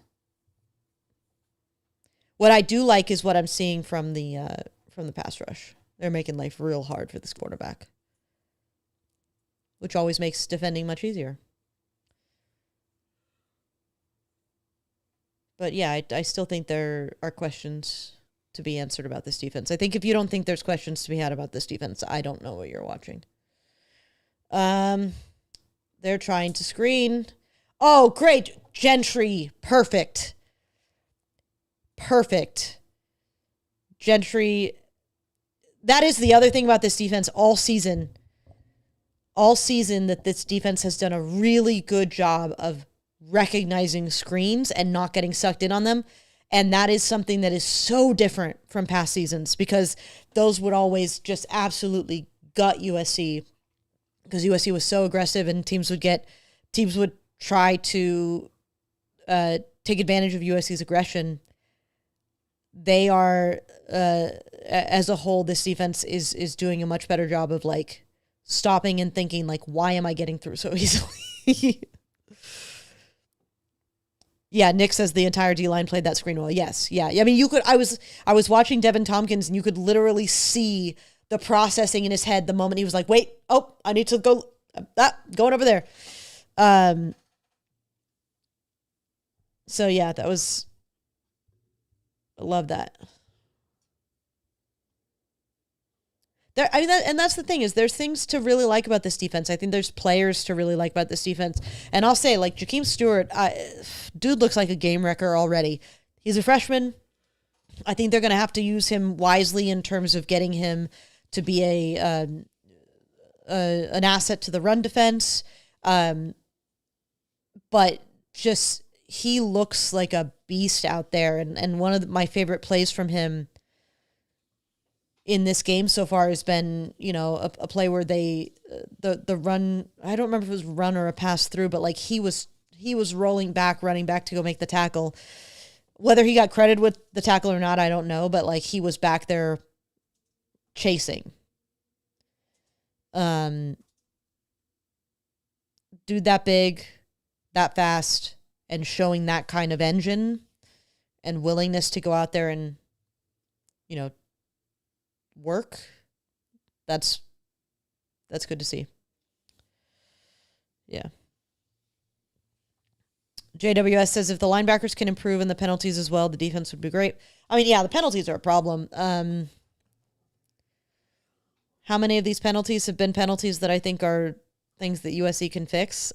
I don't know how Jakeem Stewart fixes a defensive holding. The hold on Stewart and the over the top on the punt block are the two that I don't know what you're supposed to do there. Well, the hands to the face was an obvious penalty.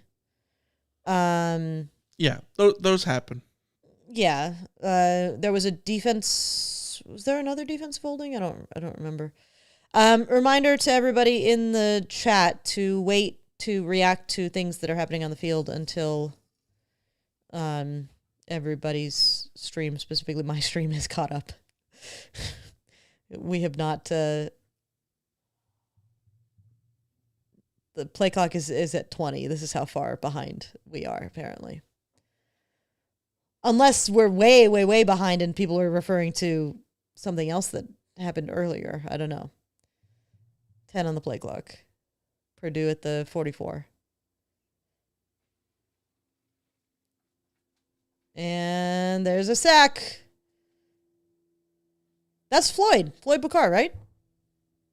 Yes. The amazing thing is you are ahead of me. I didn't realize, like, we are way far behind because I saw people talking about good sack, like, literally 2 minutes ago. Apologies for how far behind this the stream is. This is I can only do so much about Fubo being this far behind.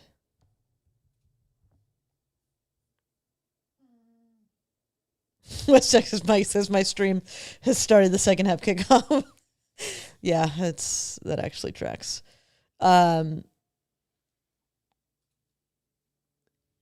Yeah, I mean, apologies. I wish I could speed things up, but I mean, just look at the difference in this USC defense.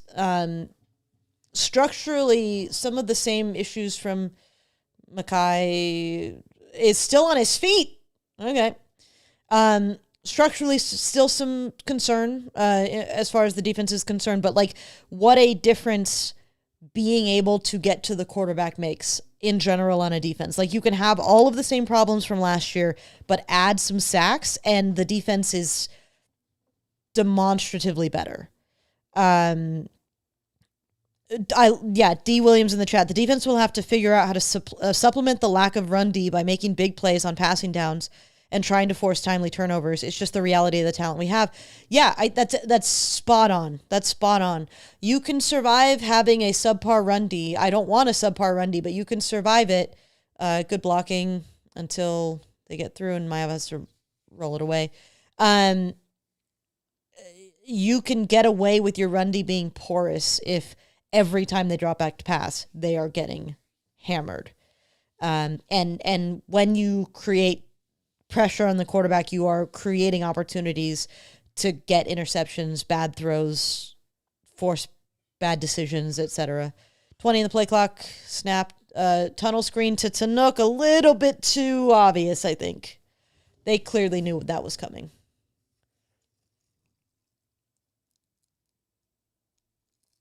I think USC is going to USC is going to let this clock run out. Yeah, you got to run eat down. this. This is going to be a run. Sean from beautiful Austin, Texas asks, how close are we to eclipsing the amount of sacks from last year? USC might already have half as many sacks. 6 seconds, USC at the 9. Handoff to Sanders. Good blocking. Good blocking. I mean, I don't think it's going to matter because I don't think USC is going to do anything, but like that's SC has 13 sacks so far this season. They had 21 all of last year. Yeah, so they're halfway there. 2 games and a half into the season, they're halfway there. Yeah, I think USC is just going to hand this off again. No, they're going empty backfield? All right.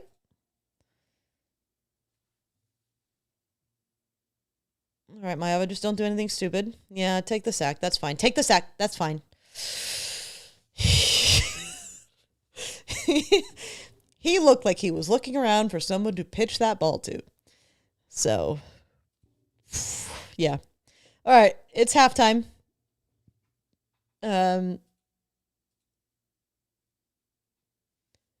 Yeah, I don't really care for that last play because it's not like you were going to throw a Hail Mary. You weren't close enough. And I just don't know what you were expecting to get from it.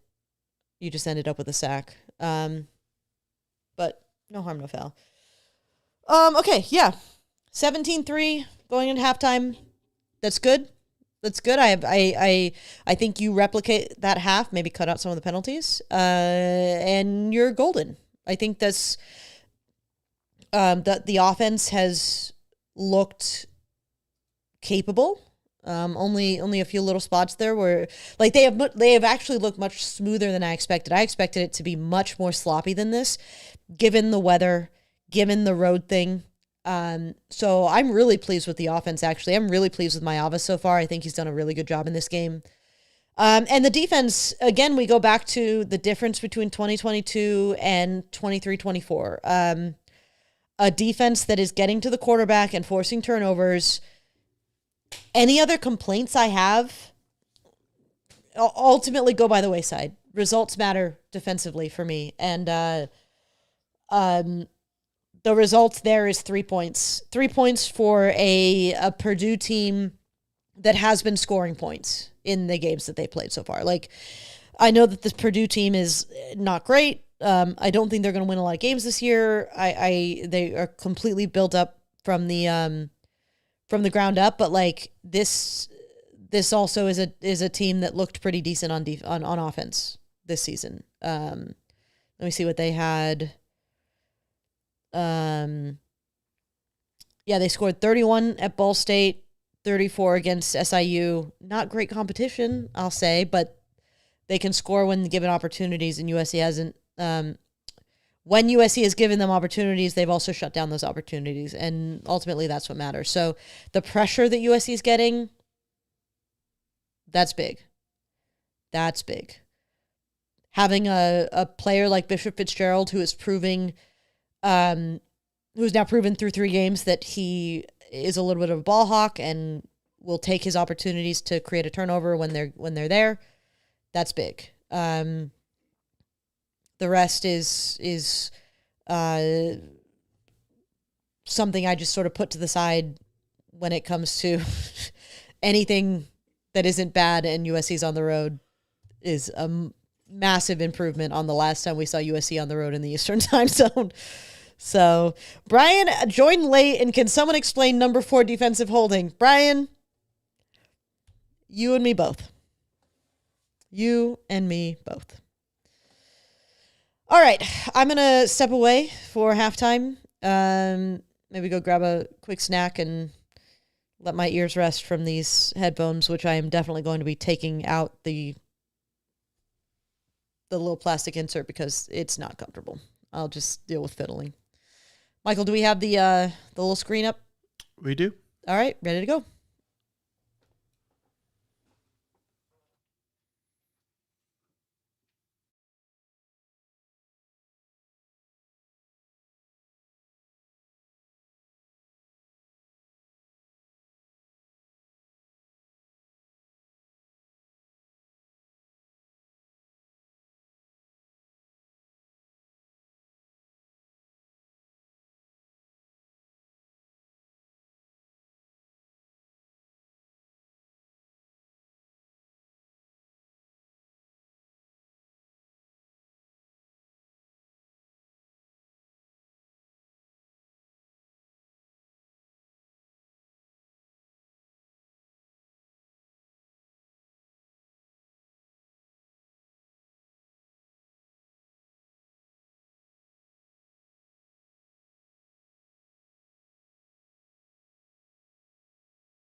And we're back.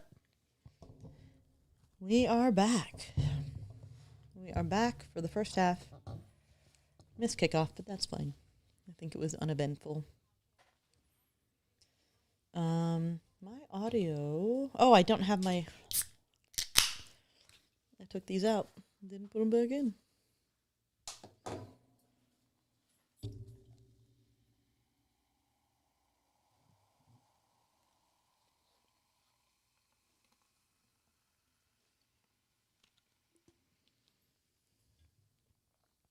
All right.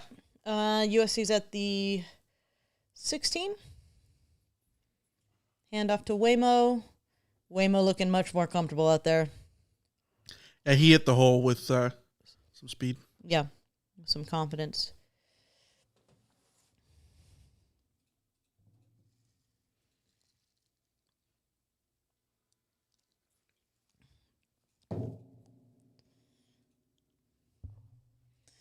USC's at the 21, 20 seconds on the play clock. See Walker Lyons out there. A lot of two tight end sets. Mayab's going deep. Oh! Ooh! PI for Mackay, who almost got that one.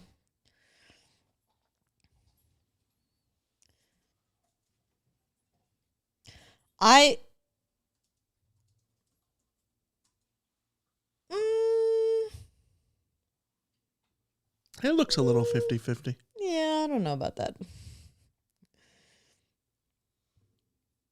If this was Reign of Purdue, I get why it's called. Oh, I absolutely see why it's called. But, yeah, but I'm just... It's not the most egregious. Right, yeah.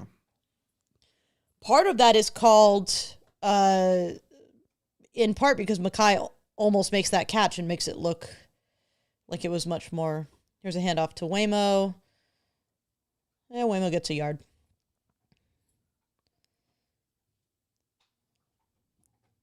So it'll be 2nd and 9.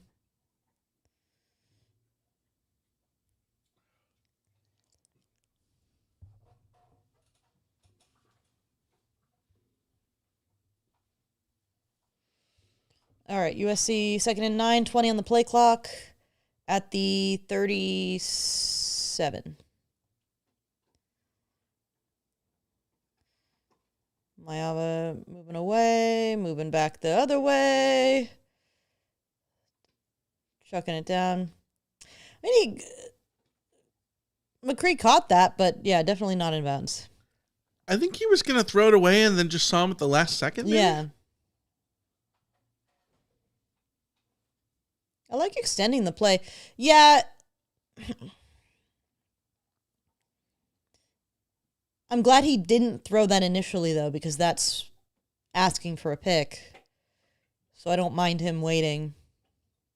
3rd and 9, 13 on the play clock from the 37-6. Mayava deep. Yes! Jacoby Lane is having himself a game. That's a nice catch. What is they shooting through the goalposts? Yeah, Jacoby's getting a step. That's a great throw again. Great throw again. Great throw in that it's put in a spot only he can get it. Yeah. Yeah. Mayaba looks very confident in his receivers, which is something I like to see. 10 on the play clock, USC at the 21. Mayaba keeper. No, little quick out to Eli. I think the timing on that was a little weird.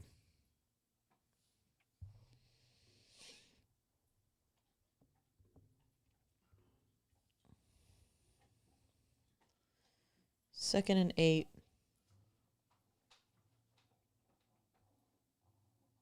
$18 on the play clock.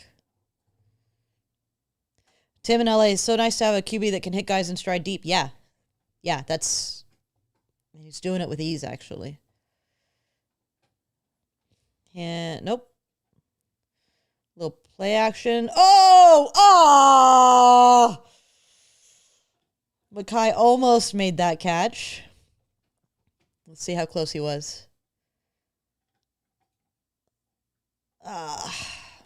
He had that too. He had it. Little toe tap. Yeah, he just maybe had to do a little bit too much to keep the toe down that he lost his concentration. That was there. All right, 3rd and 8. 11 on the play clock. USC at the 19. Wayman in. Mayaba throwing out to trying to hit Waymo there. Let's see here.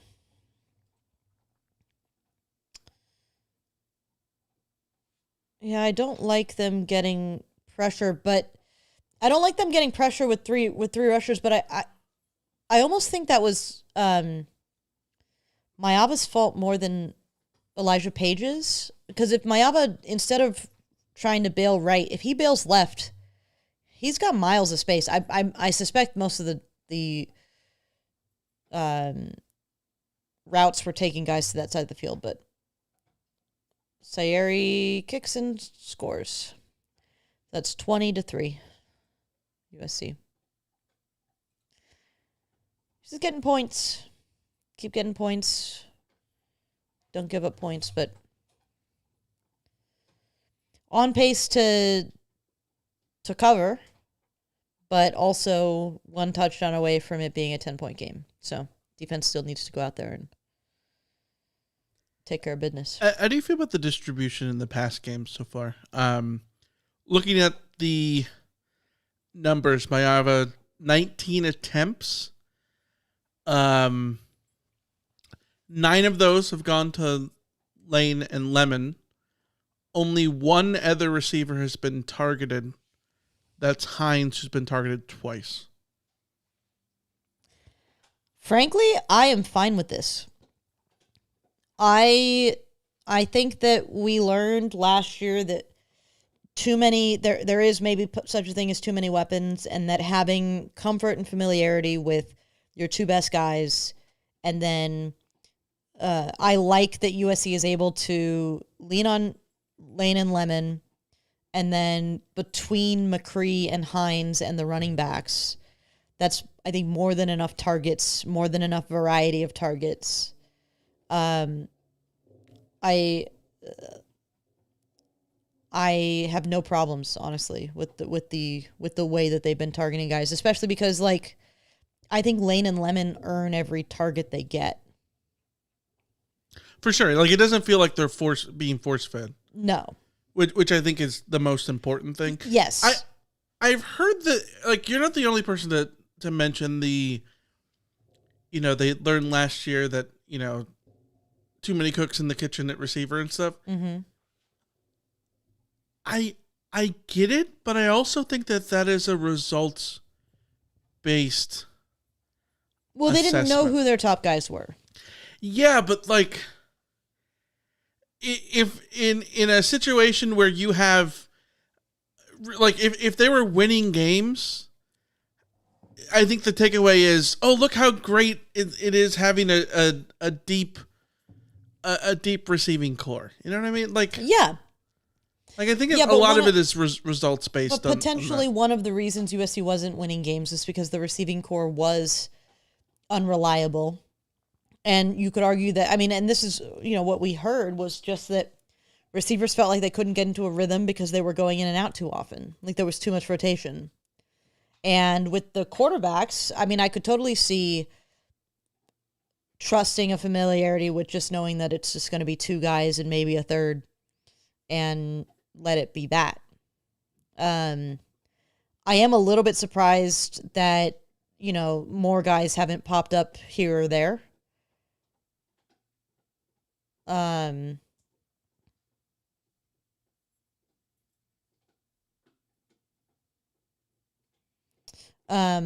because I think that yeah, there are other guys that were not like I don't know if Prince Strawn is still injured. Yeah, West Texas Mice says, stop all the goddamn rotating. You need your ones and twos. Yeah, I'm not against rotating. I'm not advocating for rotating as much as I am the fear of overworking two guys or also being predictable. And mind you, I don't think they're being predictable in the sense that they haven't been because they're getting the tight ends involved, they're getting the running backs involved, but also, like you said, those receivers have earned their reps. Like they're good enough to get their reps. They're not being force fed. When you have Marquise Lee and Robert Woods, you don't need anybody else. And right, Jacoby Lane and Mekhi Lemon might not be at that level yet. Here's a quarterback rollout.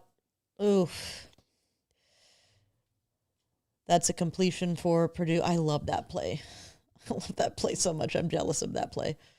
This is my favorite kind of play.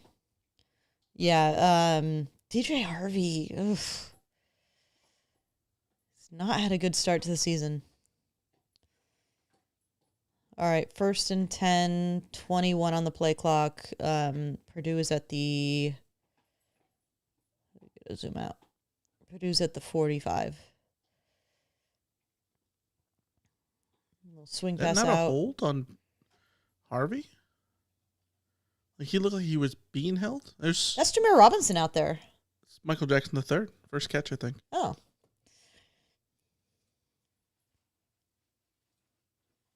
A little bit surprised to see Jameer Robinson this early, like with the game. I mean, it's 17 points, but good. Like the tackle. They did a good job. Purdue is at the 49, 2nd and 6, 14 on the play clock. Looks like a blitz. Oh! Speak of the devil. Jameer Robinson absolutely just, oh my gosh. The gap he found to blitz through. Oof. That was beautiful. I love that. What is what? I don't understand what that defensive formation was. Low key, I like it. Nicholson gives up a... What do you think of that, Michael? I think it's putting the disguised blitz dial maybe a little too high. I don't mind just having two down linemen, but like they just felt like they were too far off the line of scrimmage for me. Good read, Christian Pierce. I've been impressed with Christian Pierce as the I think one thing I would say has been unexpected this season is how much Kamari Ramsey has been kind of a non-factor. That might be good considering that they're playing him in the nickel role, and maybe it's just that nobody's throwing his way because he's doing such a good job of defending his man. I haven't been able to see like an all 22 or anything. Getting pressure. Oh, yeah. But I think that Christian Pierce has more than justified the necessity of, or the decision to use a third safety instead of a third corner. Christian Pierce and Bishop Fitzgerald have done a really good job at safety, is what I'm saying, essentially. 3rd and 9, Purdue at the 46, 16 seconds on the play clock.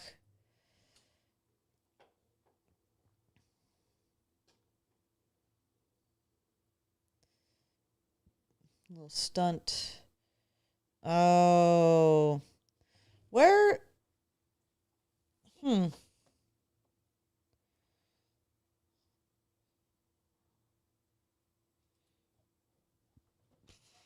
Where's...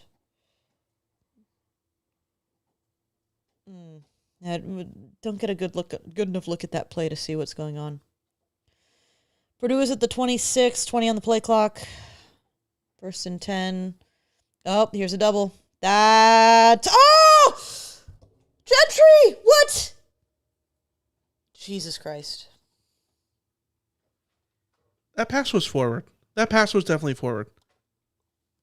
It better have been forward, because if it wasn't...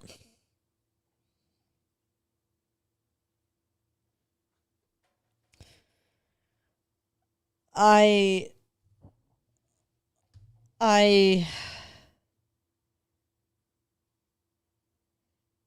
don't think I've ever seen that before.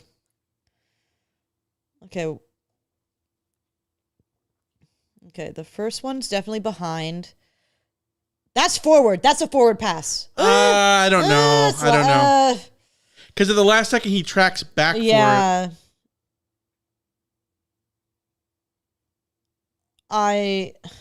Throws it at the 34. It looks... And Gentry catches it. I think it looks maybe slightly forward, or I don't know how you overturn this. I don't know how to judge the play, honestly.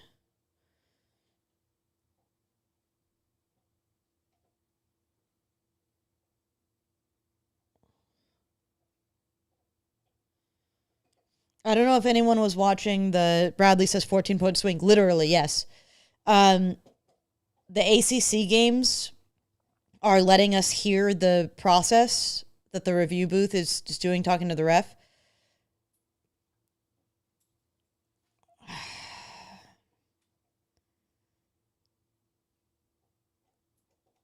I don't think there's anything to overturn. That might be the most unfortunate touch I've ever seen. Like, it's going one way or the other. Reading it so well and it not mattering.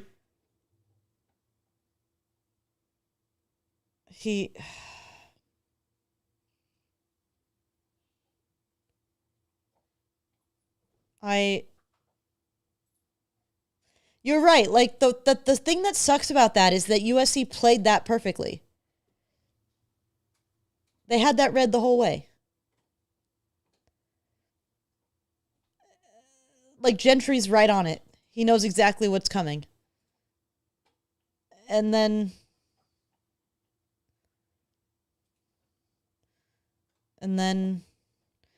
could they call that pass interference? I don't know. Offensive pass interference? I know I'm grasping at straws now. I don't even know. I know there's frustration in the chat and stuff. Like, Purdue's 10 points. Come off a drive with an extremely ticky-tack over-the-top penalty on a blocked punt attempt. And then that play. Like, that play. You know, like, I don't know. Like, if anything, you want to, like, and they got a pick, so, like, maybe it all pick in the end zone, so maybe it all cancels out to some extent. But, like, Eric Gentry's going to catch that ball, but also he broke up the pass. Well, then the problem, like, people are saying he can't quit. I don't think he quit. I think what happened here is that his momentum is pushing him this way.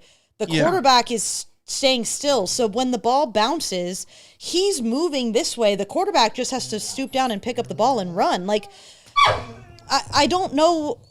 Aside from catching the ball, I don't think that Gentry does a lot wrong there.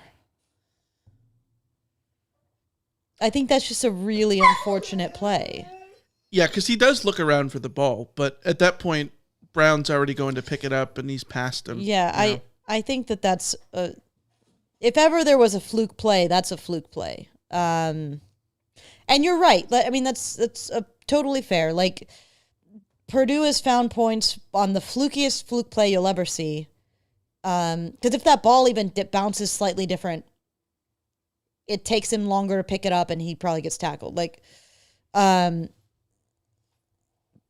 then obviously, yeah, the what we find to be a ticky-tack penalty. But by the way, if that play happens in the video game, people are losing their minds. Minds. See, I want to see if they show. So yeah, he's running. He's going in the wrong direction, and the quarterback is going in the right direction. Just one of those.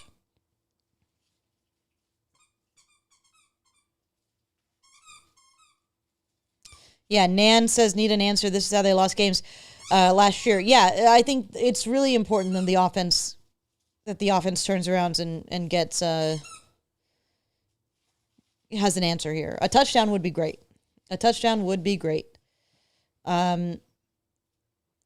Because that's exactly it. One of the issues that and I don't know that USC's in danger at this point. This was the Purdue game, right? They were about to go up 3 scores. Yeah.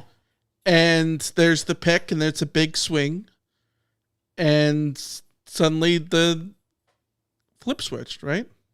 Yeah. And that's the thing is, like, USC isn't in danger yet, but the reason they got in danger against Minnesota, the reason they got in danger against Maryland is because when things didn't go their way and they got a little unlucky or whatever, the offense wasn't capable of going out and getting the touchdown that would just shut it all down. So this is a big moment for the offense. Waymill's in the backfield, USC at the 25. Mayava's keeping it and throwing. Beautiful!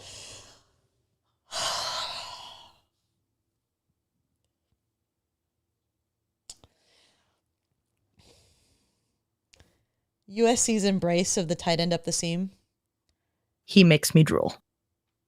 Might be the greatest thing that's happened to me this year. Oh my gosh, that's... It was another great ball, too. So good. Perfect. Mayava keeps it for a few. I'm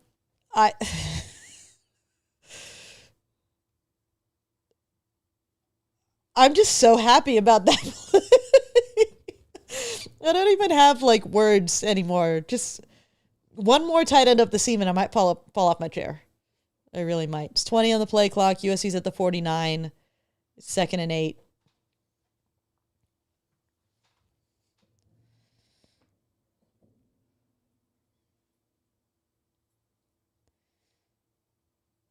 Two tight ends again? No, just one.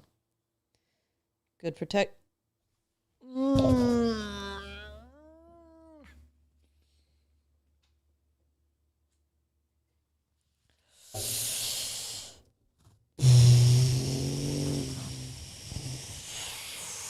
Jaden, you've gotten away with some things today. That's the worst of them. I don't think it is. I think that's a great defensive play. You shouldn't make that throw. That was never there. I hear you, but like 3rd and 8, not 40, that's 49. not the worst throw he's had this season. It's not a great decision. Handoff to Sanders. Stays on his feet. Ooh. All right, you go for this? 1.5 yards back? Yeah, I go for this. Yeah.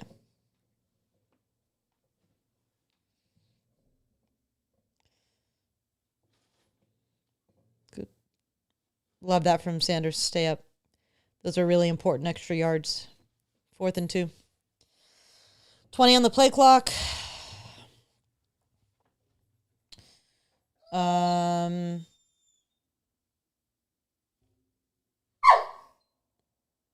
Well, the puppy has started. USC's at the 38.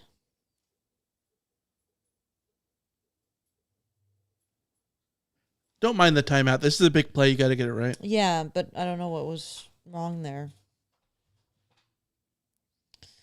While it's a timeout, Michael, you want to go get Badger his bowl? Yep.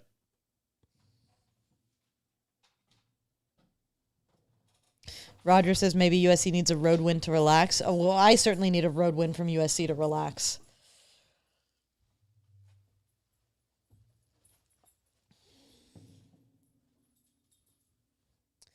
It's frustrating, too, because it just feels like USC has played better than the score. Maybe not defensively. I mean, defensively, they've had some big plays and sort of gotten away with giving up yards. But, like, offensively, it feels like USC's played better than 20 points at this point.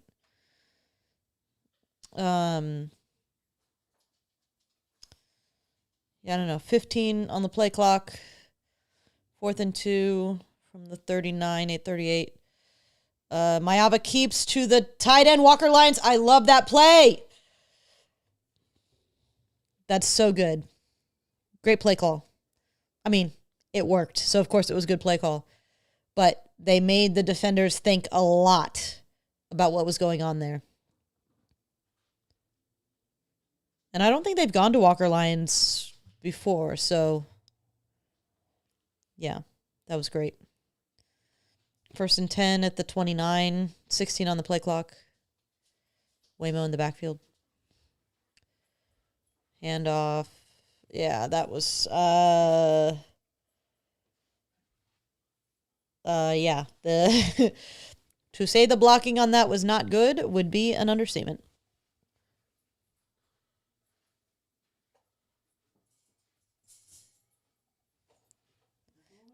Sorry, Michael's trying to sort out the dogs. If you need to put him on my side, you can. We came with a game plan this week for the dogs. Of course, the rain delay messed it up. 10 on the play clock, 2nd and 11 from the 31. Running out of time.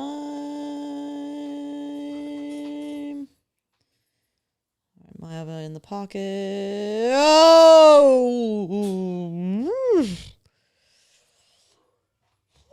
That is a tight window. That is a tight window that he did manage to thread the needle into. So proof of concept that he could, but that's really good defensive play. That's a really good defensive play. Wow. 3rd and 11, 20 on the play clock. From the 31.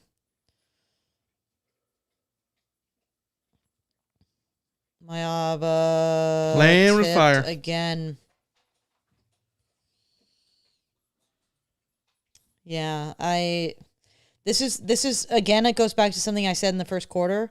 It feels like if USC has a run stuffed or for loss, that all of a sudden like Lincoln Riley just decides, well, we're not running again this drive. And I think that's what we saw here. If that ball isn't tipped, do you think that's PI? I didn't see the timing well enough. All right, Sayeri from 48. It's good. Yeah. Dude's been money. This is not the kicker we expected USC to be relying on, but he's been money. All right, 23-10. Points better than not points. 3 points, not as good as 7 points. Again, USC's leaving the door open. USC's leaving the door open a little bit more than I would like. This is what playing on the road will do to you. Nan asks, who is this kicker? He's a walk-on. Caden Chittenden was brought in to be the kicker, but he's been injured. So this is a walk-on. I think he might be is either a freshman or a redshirt freshman. I can actually look that up. Yeah, Ryan Sayeri. He's Persian, I think, Iranian. Sayeri. 48. He's a redshirt freshman. Yeah, from West Hills, Chaminade.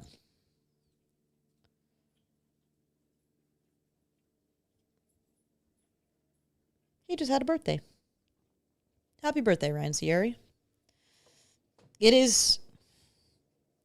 Can I just tell you guys how mind-boggling it is? I had to double check that this column was birth dates because the last digits on them were all like low numbers, like 06, 07. I graduated in high school in 07. Jakeem Stewart was born Jakeem Stewart was born like a week before I graduated high school. I'm processing that. I'm gonna spend a little bit of time processing that. Yeah. Yeah.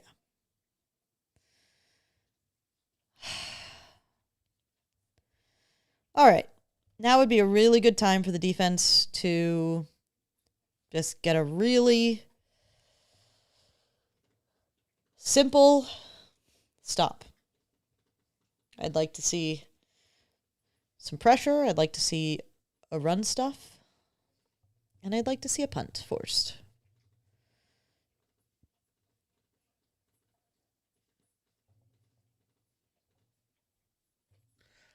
Roger Dodger says 0-14 east of the Rockies.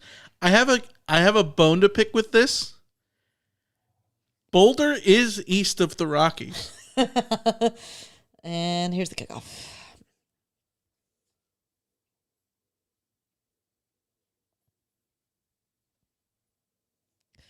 I'm gonna call them nameless. Says, "Hi, Alicia. What do you think it feels like when you realize college football players are younger than your kids?" Yeah.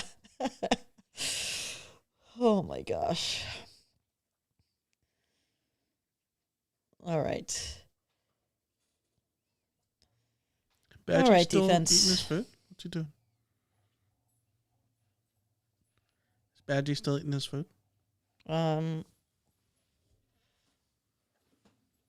Yes, he is.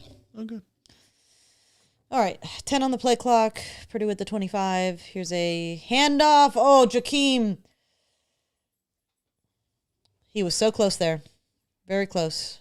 I'd love to see a final 20 minutes of this game in which Gentry just Balls goes out. full on revenge mode. Yeah. That would be great. Sign me up. All right, 2nd and 5, 24 on the play clock from the 30. There's some pressure. Oh! How? How? You know the other thing that this game is reminding me of from last year? The quarterback that's just a meh quarterback suddenly being the best quarterback you've ever seen in your life.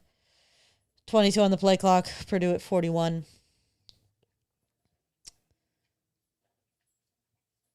Maccabee not going down. They're getting 5 yards a pop, dude. What's their run adjusted? I'm looking it up. Sack adjusted. Sack adjusted rushing yards, they're averaging 5.6. That is a problem. That's a problem. It's a good running team, but that's a problem. All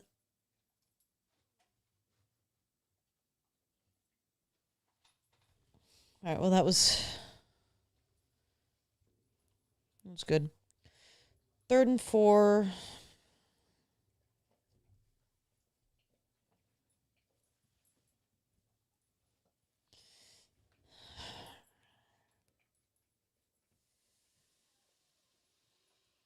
Sauger says they have 13 plays of 20 plus yards. Yeah. 10 on the play clock, 3rd and 4. They're at the 47. Another pass wide open. My God. What is going on?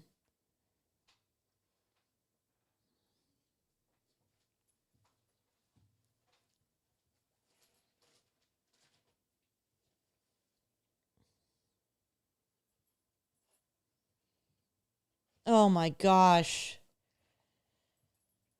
Oh, this game is just classic road misery. Well, there's a run stuff. Good from Devin Tompkins and Braylon Shelby there.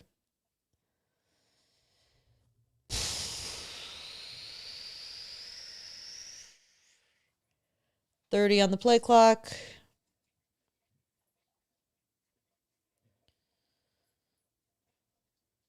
Purdue is at the 20, the 20. 2nd and 10.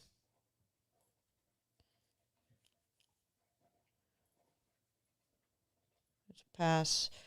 Pressure! John Jared! Big man! Big man! Big man! Oh my gosh! Big man touchdown! Big man touchdown! Biggest man touchdown! Big man touchdown! That's the biggest man touchdown in USC history, right? That's got to be. Why are you asking me? That's got to be. That's the biggest man touchdown in USC history. Oh my God. Rumbling, bumbling, stumbling. Oh my God.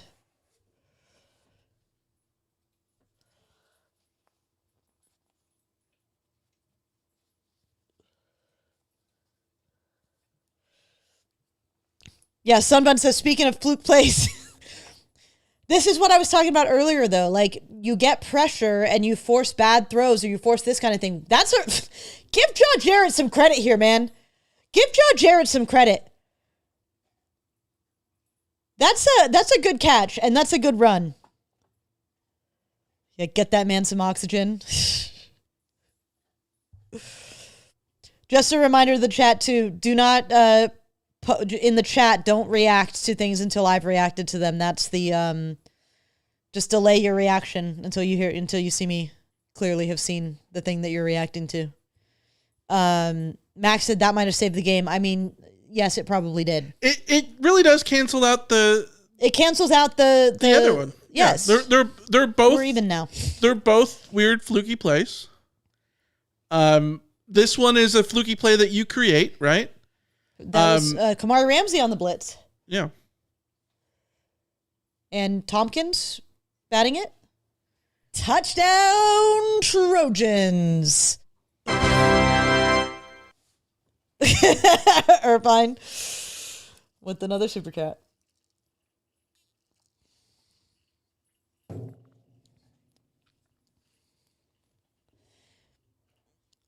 Yeah, 30-10 at this point feels like an accurate scoreline for what this game is. If you ended it right here, yeah, you ended it 30-10, I would be fine with that. I agree. Mostly because at this stage, I'm becoming more. My anxiety is more tied to the defense than the offense. He did look like Leon Lett a little bit, except there was no Dan Beebe behind him. Yeah. I cannot stress enough how much I need to find a way to research. See, even Ryan asked on Twitter, is that the largest man to score a touchdown in a USC uniform? Keeley brings up Jay Tufele at Utah. I think he's bigger than Jay Tufele. Also, in the late 90s, SC had a tank package thing. With a guy who I'm completely drawing blanks on. But I don't think he ever scored a touchdown. I think he just blocked.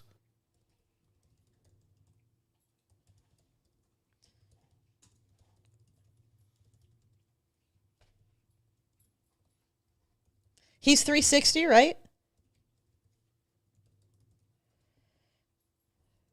Yeah, listed at 360, which means he's 385. A 70-yard pick six for a 360-pound defensive lineman it's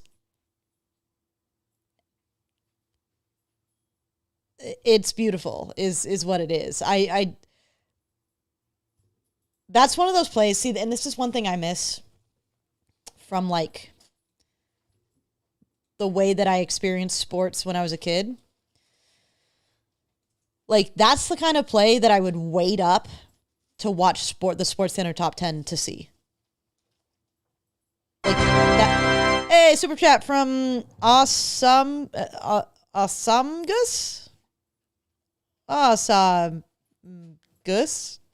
Asamgus. Thank you. Thank you for the super chat. It's going to be really awkward when that's something foul backwards and then flips around. And I said it a bunch. Touchdown, Trojans. West Texas Mike says that touchdown deserves a super chat. Cheers, West Texas Mike. Here's the kickoff. Well, the kick return. Are you excited by that touchdown, Badgie? Huh? Are you excited? I think he finished his food. Now he's just exploring.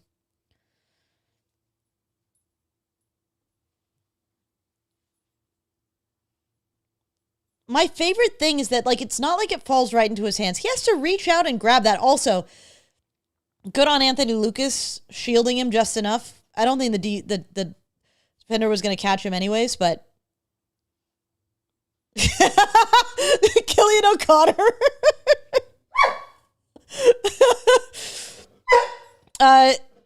Tripped Cameron says that may have woken us up. I think we put this away now.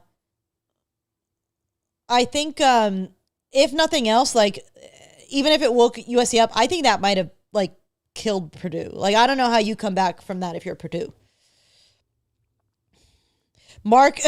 Scott says I'd be afraid of him falling off the ladder. No. Oh. He's gonna deserve that salute, though. 2nd and 13, 14 on the play clock. Purdue's at the 34. There's a handoff and a. Hold on. Did Desmond Stevens just tackle him with his ass? Everything about that play, my eyes felt like they weren't seeing what was going on.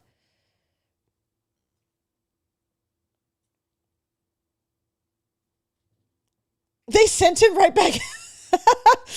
3rd and 11. More pressure. No way. There's no way. And it's going to be roughing the passer.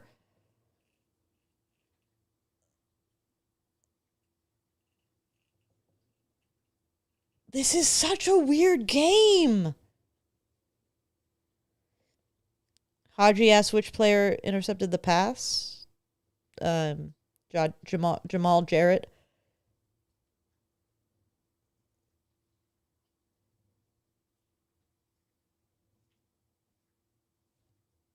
I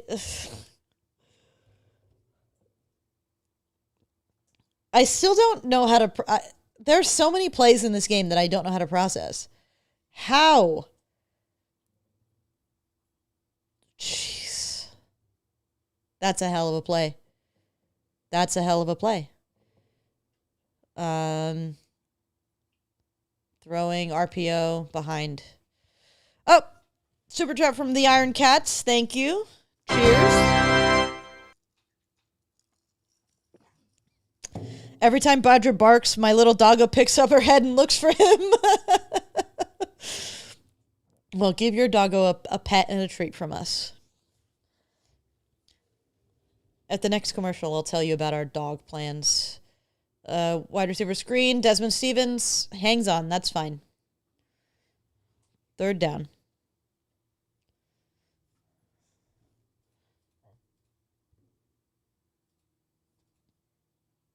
3rd and 6. 25. Are they just going to run this down? I think they might just run this down. No? 15 on the play clock. Purdue at the 40. Motion. Jesus Christ.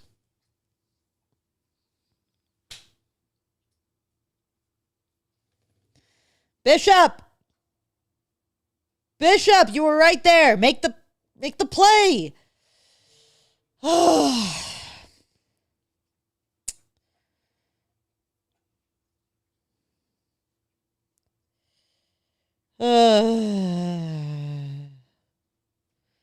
Either defend the pass or make the tackle. He Yeah. didn't do either one of them. Yeah.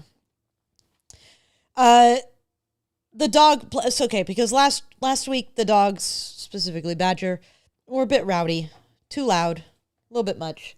So this week we were like, okay, we're gonna freeze their food in their little slow feeder bowl or whatever.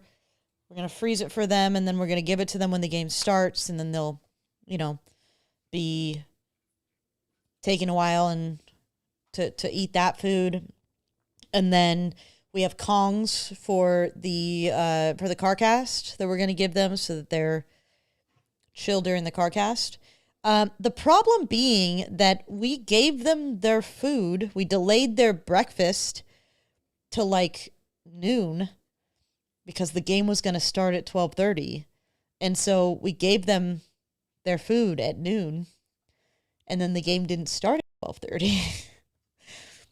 The game started at 3:45. So the plan to distract them with food got a little bit disrupted. Badger didn't finish his food, so we put it back in the freezer and we were able to put it back out for him. But our plans to prevent dog whining and barking during the show today, the best laid plans is what it is. There's a lot of talk in the chat about the secondary. Yeah, it hasn't been a great game for the secondary. I will say I don't think that missed tackles have been a scourge for this particular team the way that they have in the past. That I mean, I will give some grace to Bishop Fitzgerald. It's hard to make that play at high speed, Sometimes you see that's a tackle you see missed all the time in college football. I'm not defending it. I'm not accepting it. You have to make that tackle, but that's also a tackle that I just see. It's not the play though. It's the accumulation of multiple of those plays. Yes, and that's how you lose games. That's how you get upset. To be fair though, to Bishop Fitzgerald, he's made 3 really huge plays this season. Yeah, and he's had 3 plays where he's gotten torched and looked poor on. So you like that he's willing to take risk and make those plays, but also at the same time, might need to reel it in a little bit. Yeah. And it's the time of the mistakes too. Again, we've come back to the drives in this half. It's about whether or not the offense is finishing their drives or whether or not the defense is giving them opportunities like this. Especially when I think what frustrates me the most is that it feels like USC has had too many of these plays covered. There have been plays where guys have been open and that's been frustrating. But the number of plays that Purdue has been able to make even when USC has the play covered is frustrating for sure. Purdue's at the 9, hand off, and nice stop. That's Silver? Yeah, good stop by Keyshawn Silver. Good stuff. Yeah,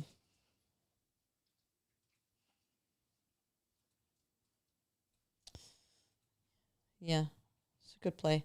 All right, 2nd and goal, 22 seconds on the play clock. They're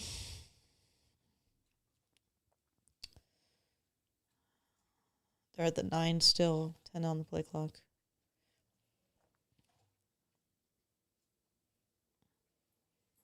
There's a touchdown. Nitro Tuggle.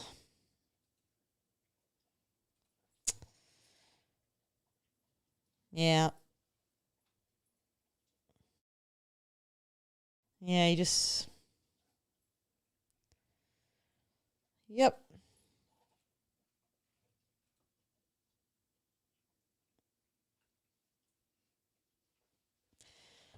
All right.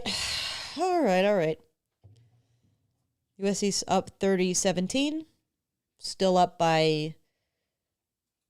Well, gonna be 17. Still up by 2 touchdowns.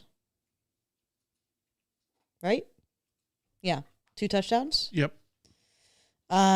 Jason Alexander, this is a 20-point defense. It's who they are. If this is a 20-point defense, I can live with that. My worry is that, if you give up 17 to Purdue, what are you going to give up to If you give up Illinois? 17 to Purdue and one of their touchdowns is the most fluky shit you've ever seen, I will take it. Yeah. Yes, they've given up more yardage and some of the passes have been way too easily completed. So, like, I don't want to poo-poo criticism or anything like that. But maybe I'm looking at this a little too optimistically, but SC hasn't won on the East Coast or in the Eastern time zone since 2012. Yeah. Like, in a lot of ways, this is a proof of concept game. Just getting the monkey off your back is a big deal. But yeah, I don't know. I don't even know what to think.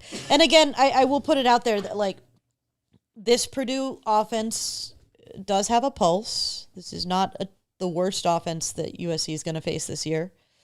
But yeah, I think it's a little bit too easy. A little bit too easy. And maybe Henson's familiarity with Lynn is playing a role here too. I don't know. Yeah. I mean, Ohio State is in the third quarter and up on Ohio by 14. I can't math. 14. Illinois is up on Western Michigan 23-0. LSU is up by 3 on Florida. Texas A&M is up by 4 on Notre Dame. Utah's about to go into the half up 3-0 to Wyoming. So, you know, I mean, it's weird.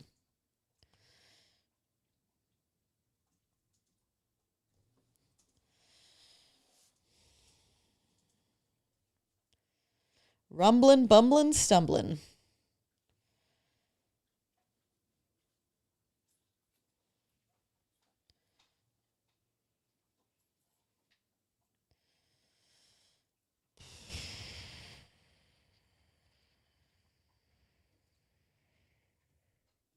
Yeah, Roger says it doesn't look like a top 30 defense. I think that's the issue that I have. I think USC can win. USC can theoretically win 10 games with a top 50 defense if the offense is good enough. Jury's still on the offensive line in terms of being able to pull that off, but theoretically, that was the kickoff, by the way. I think the concern here is just that, like, if USC had a top 30 defense or a top 25 defense, like, they'd be really good. They'd be really good, and they wouldn't have to necessarily depend on the offense always being on. You know, sometimes your offense is going to be off. And the defense, if you have a top 25 defense, then you can survive if your offense has an off day. Right now, I don't see a defense that has convinced me that they will survive, that this team will survive an off day from Mayaba. 6 on the clock. USC's at the 25. Late motion. Nice RPO to Mackay. Easy 9 yards.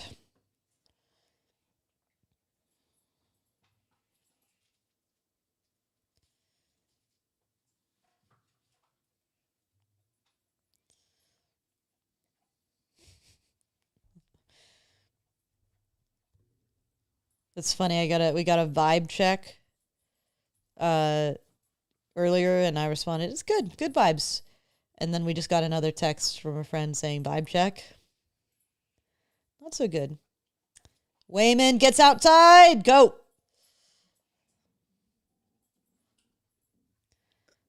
Not a late hit. I wasn't gonna say it, but also now I'll say it. Did they just not realize that he was out of bounds for a while there? Maybe it was worse than it looked. Maybe he wasn't quite to the sideline yet, but yeah, they didn't hit him, I guess. All right, 17 on the play clock. USC's at the 49.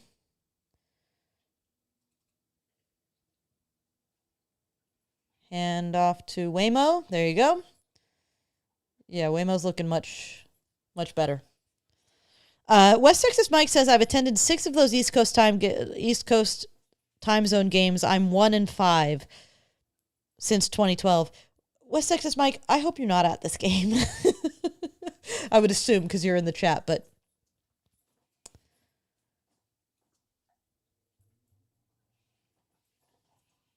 all right, 2nd and 3, 16 on the play clock. USC's at the 44.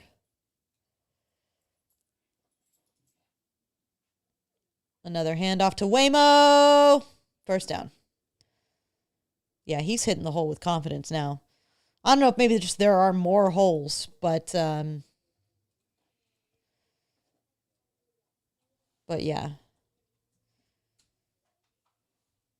1st and 10. 1st and 10, 22 on the play clock. Justin Taunau's jersey is looking worse for wear as far as are they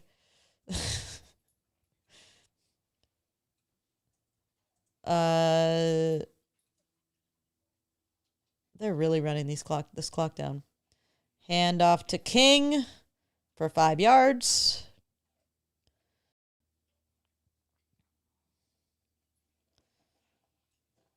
West Texas Mike is not at this game, but he's thinking about going to Notre Dame where he's 0-3. Yep.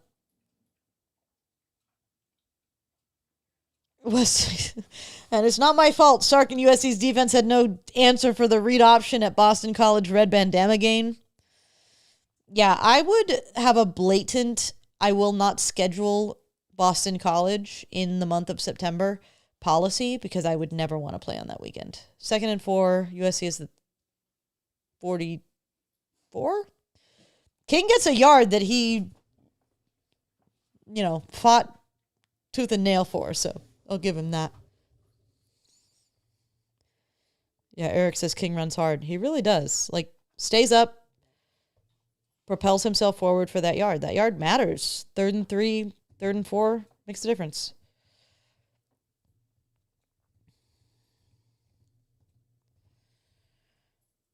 $15 on the play clock. 3rd and 3 from somewhere. They're not zooming out. From the 32, 33, 4. Mayaba keeps and throws the flag.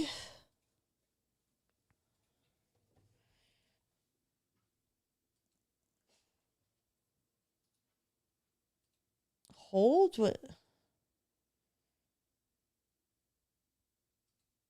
False start.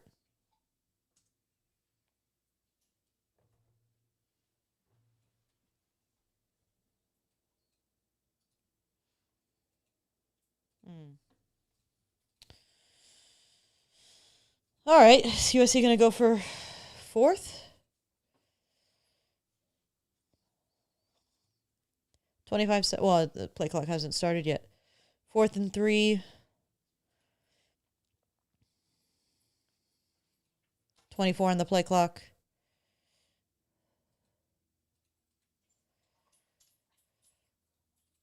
Waymo's in the backfield. Mayaba's throwing. Easy to Mackay. Can you call something? You're just gonna let him push him out of bounds like that? Michael? Hey. This is not play. Hey. Jesse, come here. Over here. Jesse. I love that kind of route where you just sit at the sticks.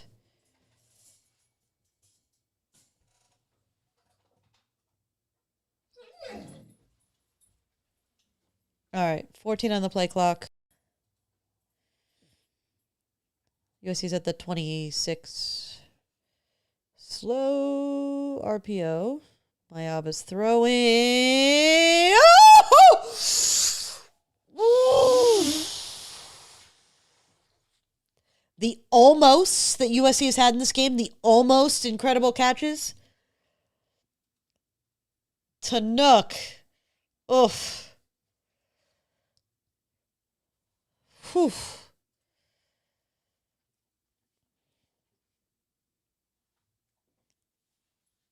Not sure about the throw, though.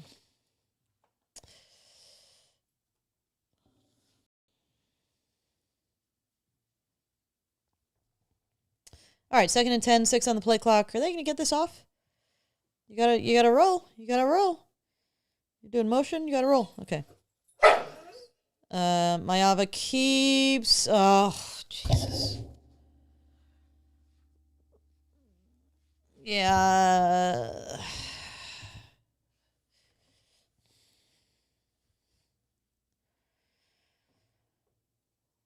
I think they're starting to. I don't know. Guys just misblocked.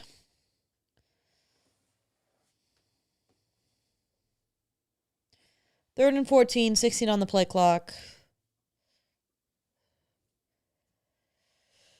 USC's at the 30.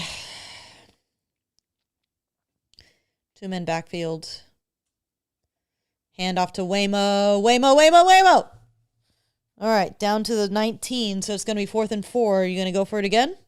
I think you kick the field goal here. You just you go up 16, and then it's maximum 2 possessions, right? Like, yeah, they'd have to make 2-point conversions. Yeah, they're gonna kick. I would love to go, but I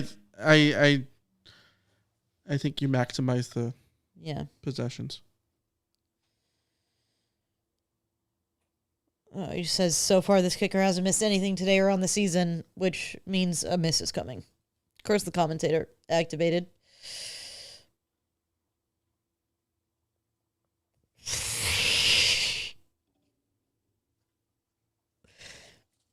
And he doinks it.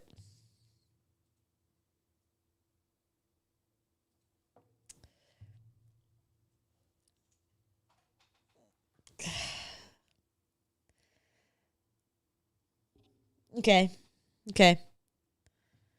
We're back to the... I'm in danger. Staten says, nice jinx. It wasn't my jinx. It was their jinx. It was him. He said it. Gary Danielson or whoever the hell it was. Okay. We are back to just figure out how to win on the road. Just figure it out. Figure out where the plays are going to come from. Just do it. As West Texas Mike says, serenity now. Guys, it wasn't my jinx. It wasn't my jinx. To be fair, you probably said it after it was already kicked because of the lag. You know? I mean, that's true.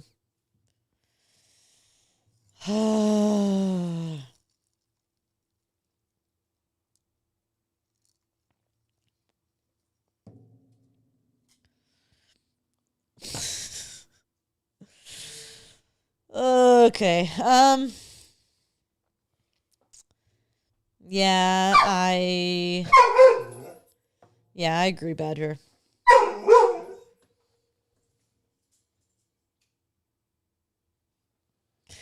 Now Badger is mad that he's been separated from Jesse. Because they were fighting. So.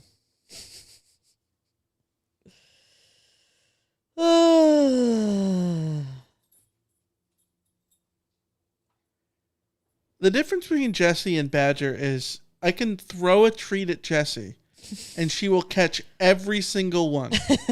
I throw it at Badger and it hits him in the head.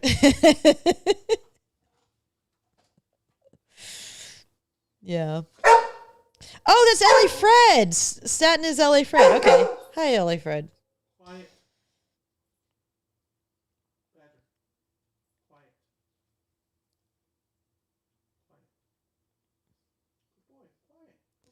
Don't stop believing. Oh.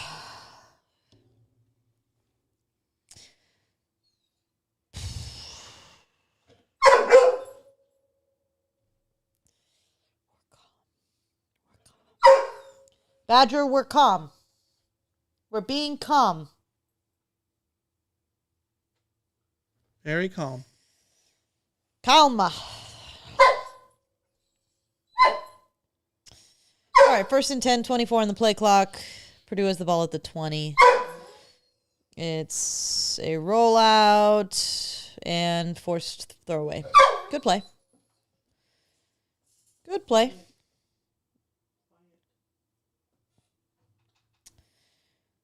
Good play. What's the flag?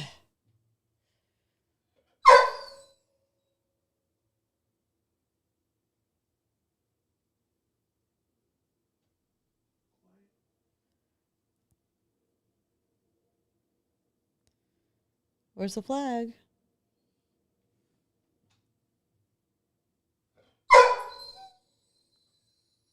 Hmm. 20 seconds on the play clock. Purdue is at the 20.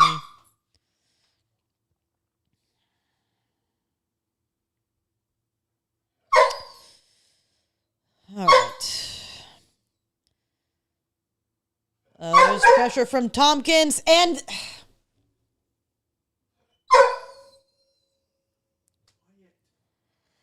The number of passes that Purdue has completed while their quarterback is desperation heaving is extremely annoying. Oh, okay. 1st and 10. Thrown outside. All right, 2nd and 10. Quiet. We gotta not separate them. He's just gonna keep barking.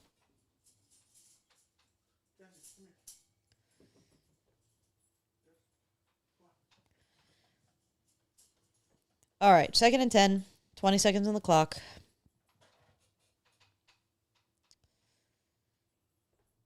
Here comes a blitz, instant pressure. Still complete the pass. 3rd down. 3rd down.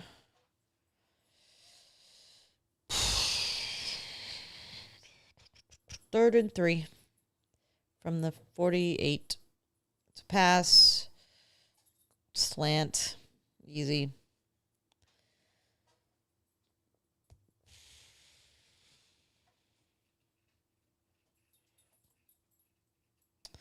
Yeah, if I was Purdue, I'd just keep throwing slants. Keep throwing slants. 1st and 10, 25 on the clock. There's another quick pass. I mean, realistically, the way that USC's secondary is playing and the way that USC's pass rush is playing, if I was Purdue, yeah, you cannot have any long developing dropbacks. You just need to throw it quick passes. And I think that you'll find success there if you just get it out quick. And then maybe you'll get a missed tackle and break one long or something. I don't know. There's another little tunnel screen blown up. And again, like USC's defense is reading these screens well. They're putting themselves, the front seven is putting themselves in positions to make a play, but still 3rd and 4 from the 32.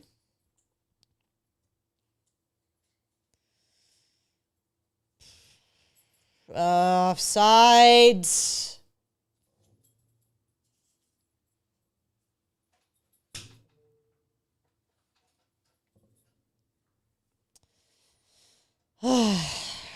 Okay. Yeah, LA Fred's cornerback's giving too much off-ball coverage. Tighten up and bump the wide receiver off the route. Yeah, tighten up. I don't know why they're playing so far off. I mean, I know you don't want to eat long, but like, I don't know. Quarterback has to have enough time to go long. The way that the front is playing right now, I don't think he will have that much time. 20 on the clock. Another, false start, everyone on the line, and another interception.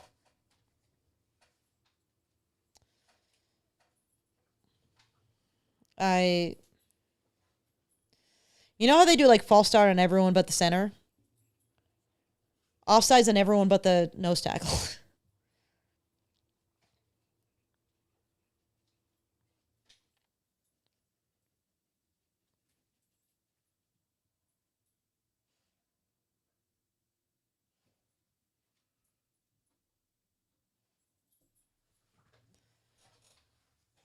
Oh my God. Roughing the passer. Oh my gosh. All right. Let's see this. Yeah.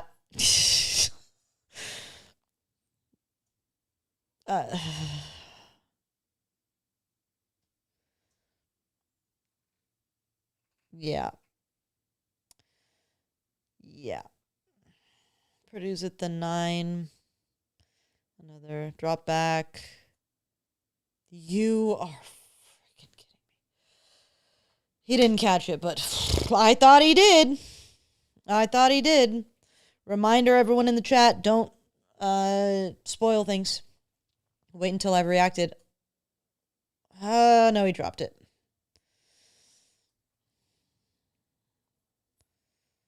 That's worrisome. No, it hits the ground. That's not a catch.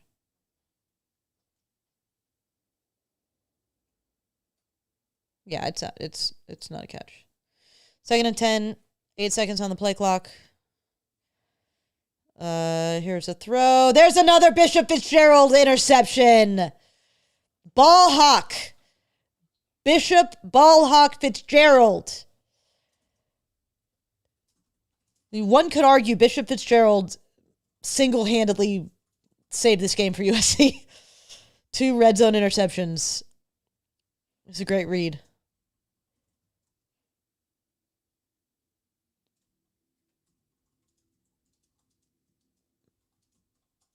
Yeah, I think that the quarterback had been hitting those slants.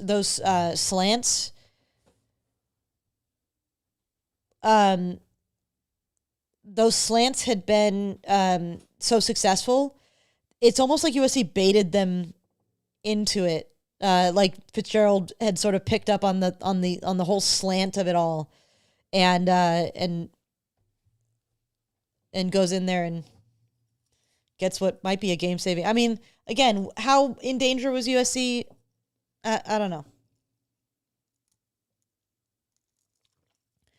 But the here we go again was starting to feel like here we go again. Whether USC was actually going to blow this, like a Purdue touchdown there makes a lot of here we go again happen. So Squirrel says Bishop is forgiven on that missed tackle earlier and now his second pick. Redemption. Yeah. Yeah. I mean, 2 red zone interceptions, give him game ball. 2 red zone interceptions on drives that it felt very much like they were going to end in touchdowns for Purdue.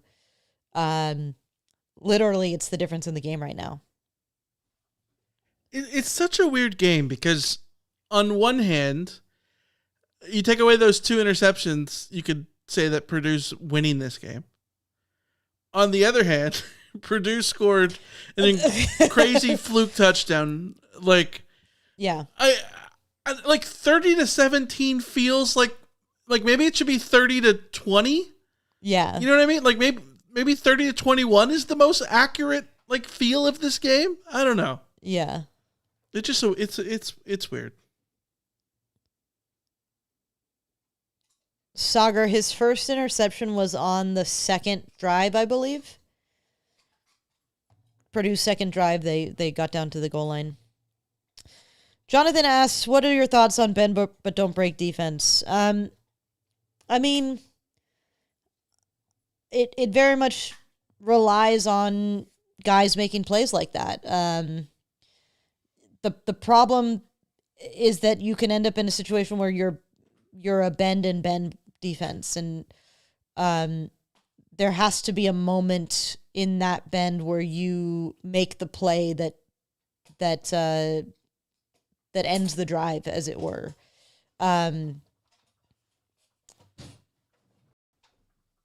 If you have guys making plays for you, your defense will work no matter what kind of defense you have. There's a handoff to Waymo, 10 yards. He looks like a different runner than he did in the first quarter. I don't know what happened. Maybe they did need to put new spikes on him. The counter to hating on like the bend but don't break defense, which I'm reading as like keeping things in front of you and playing off, is that if you go tight up on these guys and then they beat you long and you let Purdue score a 70-yard touchdown, that's a problem too. So there's pluses and minuses. 5 on the play clock. Another handoff to Waymo. Nice cut. Waymo!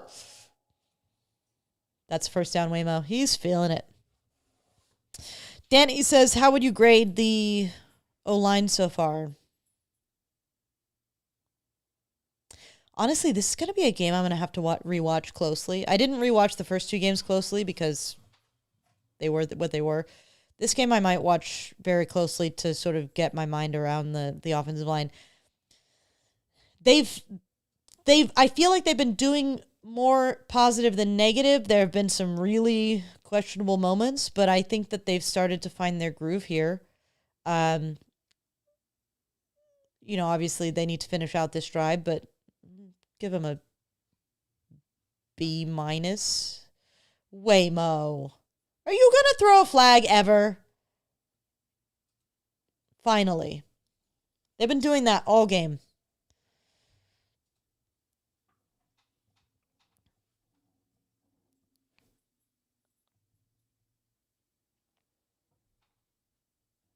Jonathan says, bend but don't break to me means we don't trust our DBs. DBs have proven they can't be trusted. I mean, again, I like that way of putting it. I like that way of putting it in terms of like, in order to play tighter, you have to then rely on your DBs not getting burnt.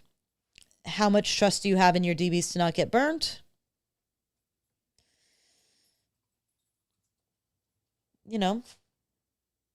Do you as fans trust the DBs currently to not get burnt? I don't know. Hand off, Eli. Go on, Eli. Inside the 10. That looked like, I don't know if Mayava was doing that like on purpose. Like it looked like there was like a bobble in there after he handed it off. I don't know oh no, he was just getting out of the way. There we go, Eli. Okay, punch it in. If you score, you get 7. You won't cover the spread, but spiritually, because I'm not Vegas and I'm not paying out for anybody, spiritually, to me, you'll have covered the spread. 8 seconds left. USC's at the 9. Handoff to one of the running backs. Sanders? Yeah. Give it to King. Give it to King. Sunbun says, is it a hot take to say bend but don't break feels like a cop-out for bad decision-making? I think that you have a very, very good point. I think there is substantively a defense that one could call bend but don't break. 10 seconds on the clock. Let's see if this happens. 5 at the 5.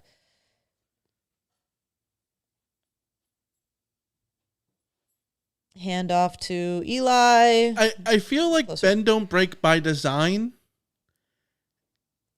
is more viable if you tighten up inside the 30 or something, or you tighten up inside the 40 and like you just get a bunch of stops there. Yeah. If you're relying on interceptions in the end zone, that's not bend don't break by design. That's bend don't break by result. And I think that's what Sunbun is getting at, and I think it's a very prescient point here because you can mistake bad defending for bend but don't break. You can say, "Oh yeah, we were bend but don't break" because you gave up you gave up a ton of yards, and like I suppose you can say, yeah, you planned on getting sacks or you planned on getting interceptions, but I don't think you can actually plan on red zone, end zone interceptions.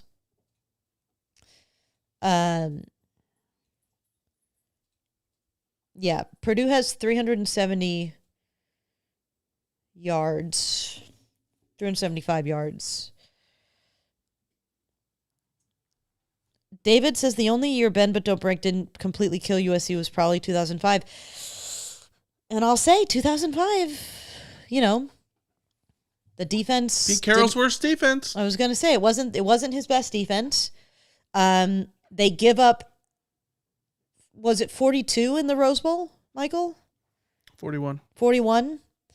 They give up a lot. I mean, the Fresno State game is almost a loss because the defense is so 42. porous.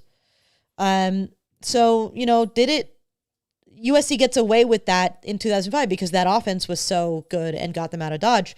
That's, this year, if USC's offense can be that good, they can still win a lot of games with this defense exactly as it is. But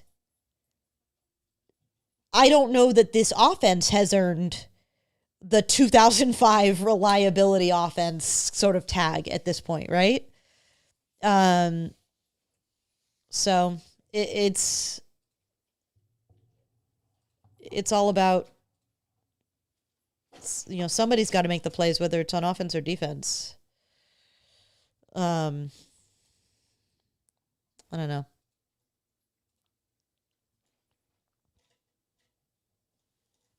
West Texas Mike says, you people are underestimating the deviousness a bit, Danton Lynn.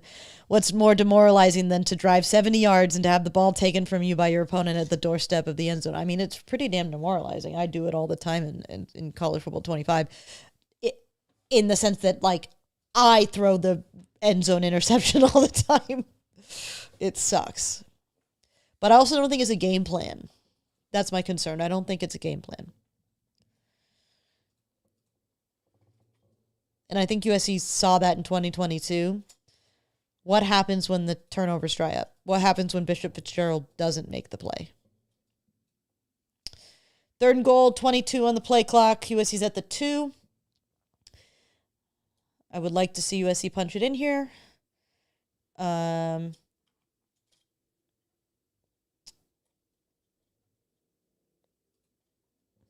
off to Wayman. Stuffed immediately. If USC kicks a field goal here. Given the angle, I feel like this is a go. Yeah. But also, if you end up going and you don't get it and you lose this game, people are going to hate on this forever. Yeah, but also, it's still this 2 possessions. You're going to run this clock down to a minute 15. Yeah, I think you just go for it, right? Just go for it. Because then you're down to a minute 15. If Purdue's going to drive, they have to drive 98 yards and then get an onside kick and then score again. And get to... Well, no, they wouldn't need 2-point conversions. That's at that lame. point. Yeah. No longer spiritually covering the spread, for the record. Yeah, they're going to take the delay to back it up. Yeah.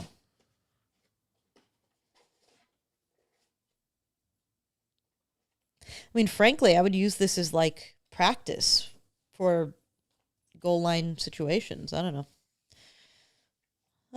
It's so weird though, because I do feel like USC's offense has played better than 33 points, but Jonathan they haven't scored a touchdown in the second half. Yeah, that's which a problem. I think is a problem. Yeah. Jonathan says, can you see why pollsters pause when USC is brought up? We beat these teams, but then... Well, I mean, yeah, but I think that if you look around college football, Ohio State is looking to beat Ohio 30-9. What is he chewing on?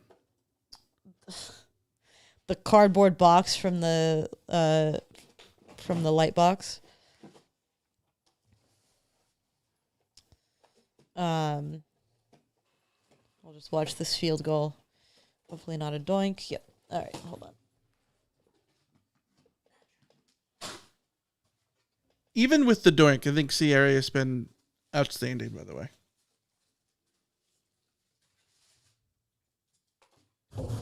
He's been considerably more reliable than Dennis Lynch, so I agree. I think I have very, very few complaints about the kicker. Kickoffs too. He's doing kickoffs. No issues on kickoffs. So. By the way, I just made the thumbnail for the CarCast. Are you using one of the pictures? It's good. It's really good. No, you're not in it. Oh, gotcha. But it's good. It's real good. Okay.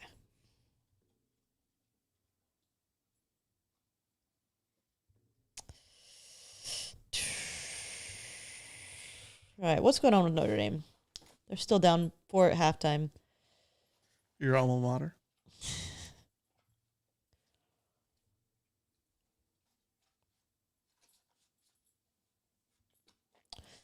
Yeah.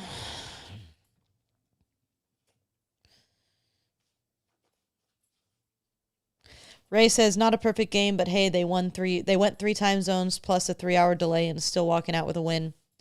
Also with a healthy team. Well, knock on wood, because they're still a minute 10. But yeah, no, I think that's a perfectly fair assessment.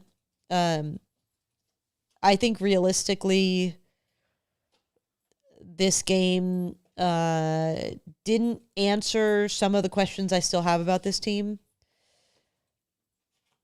So I feel slightly unsatisfied, but I also went in expecting to feel unsatisfied. I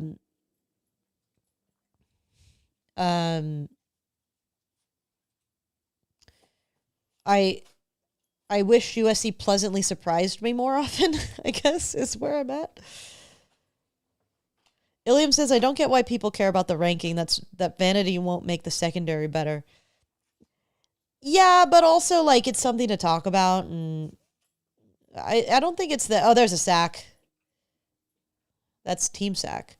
I don't know that, like, I can't speak for other people. I don't particularly care about the ranking, but I like thinking about the ranking, if that makes sense. Like, I like to calculate where USC should be ranked or what they could be ranked or whether they're underranked or overranked or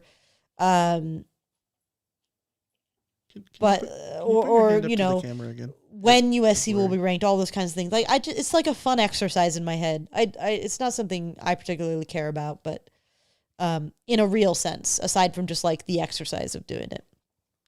Sunman says this is a silly 6-hour away game with a fat guy touchdown highlight. I have concerns, but the context is necessary. Yeah. And you know what? To be honest, it will be irrelevant how we feel about this game come 2 weeks from now when USC's playing Illinois. Can you please put your hand up to the camera and focus the camera? You've been am I unfocused? For like the last 3 minutes I've been trying to get you. I'm sorry. It's still weird. Ever since I left frame. Yeah, you left. It's trying. It's really trying. Now this goes slow. I don't know what's going on. I don't think I moved the chair, did I? Oh, no, you're good. Now you're good. 3rd and 20, 55 seconds to go. 12 on the play clock. Pressure by Devin Tompkins, forcing either they were trying to throw a screen or he was just throwing it away, but that was good defense. Yeah, good defense. And I think that's the most encouraging thing from this game is that defensive front. I think the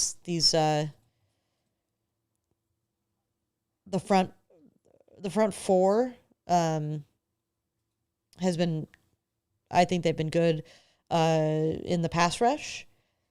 Questions still about the run defense, but I also can't necessarily diagnose that on first watch, whether that was the defensive line or linebackers.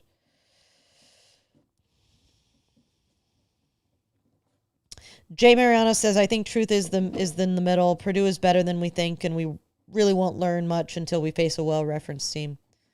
Yeah, we won't learn anything positive, truly positive about this team until USC plays Illinois.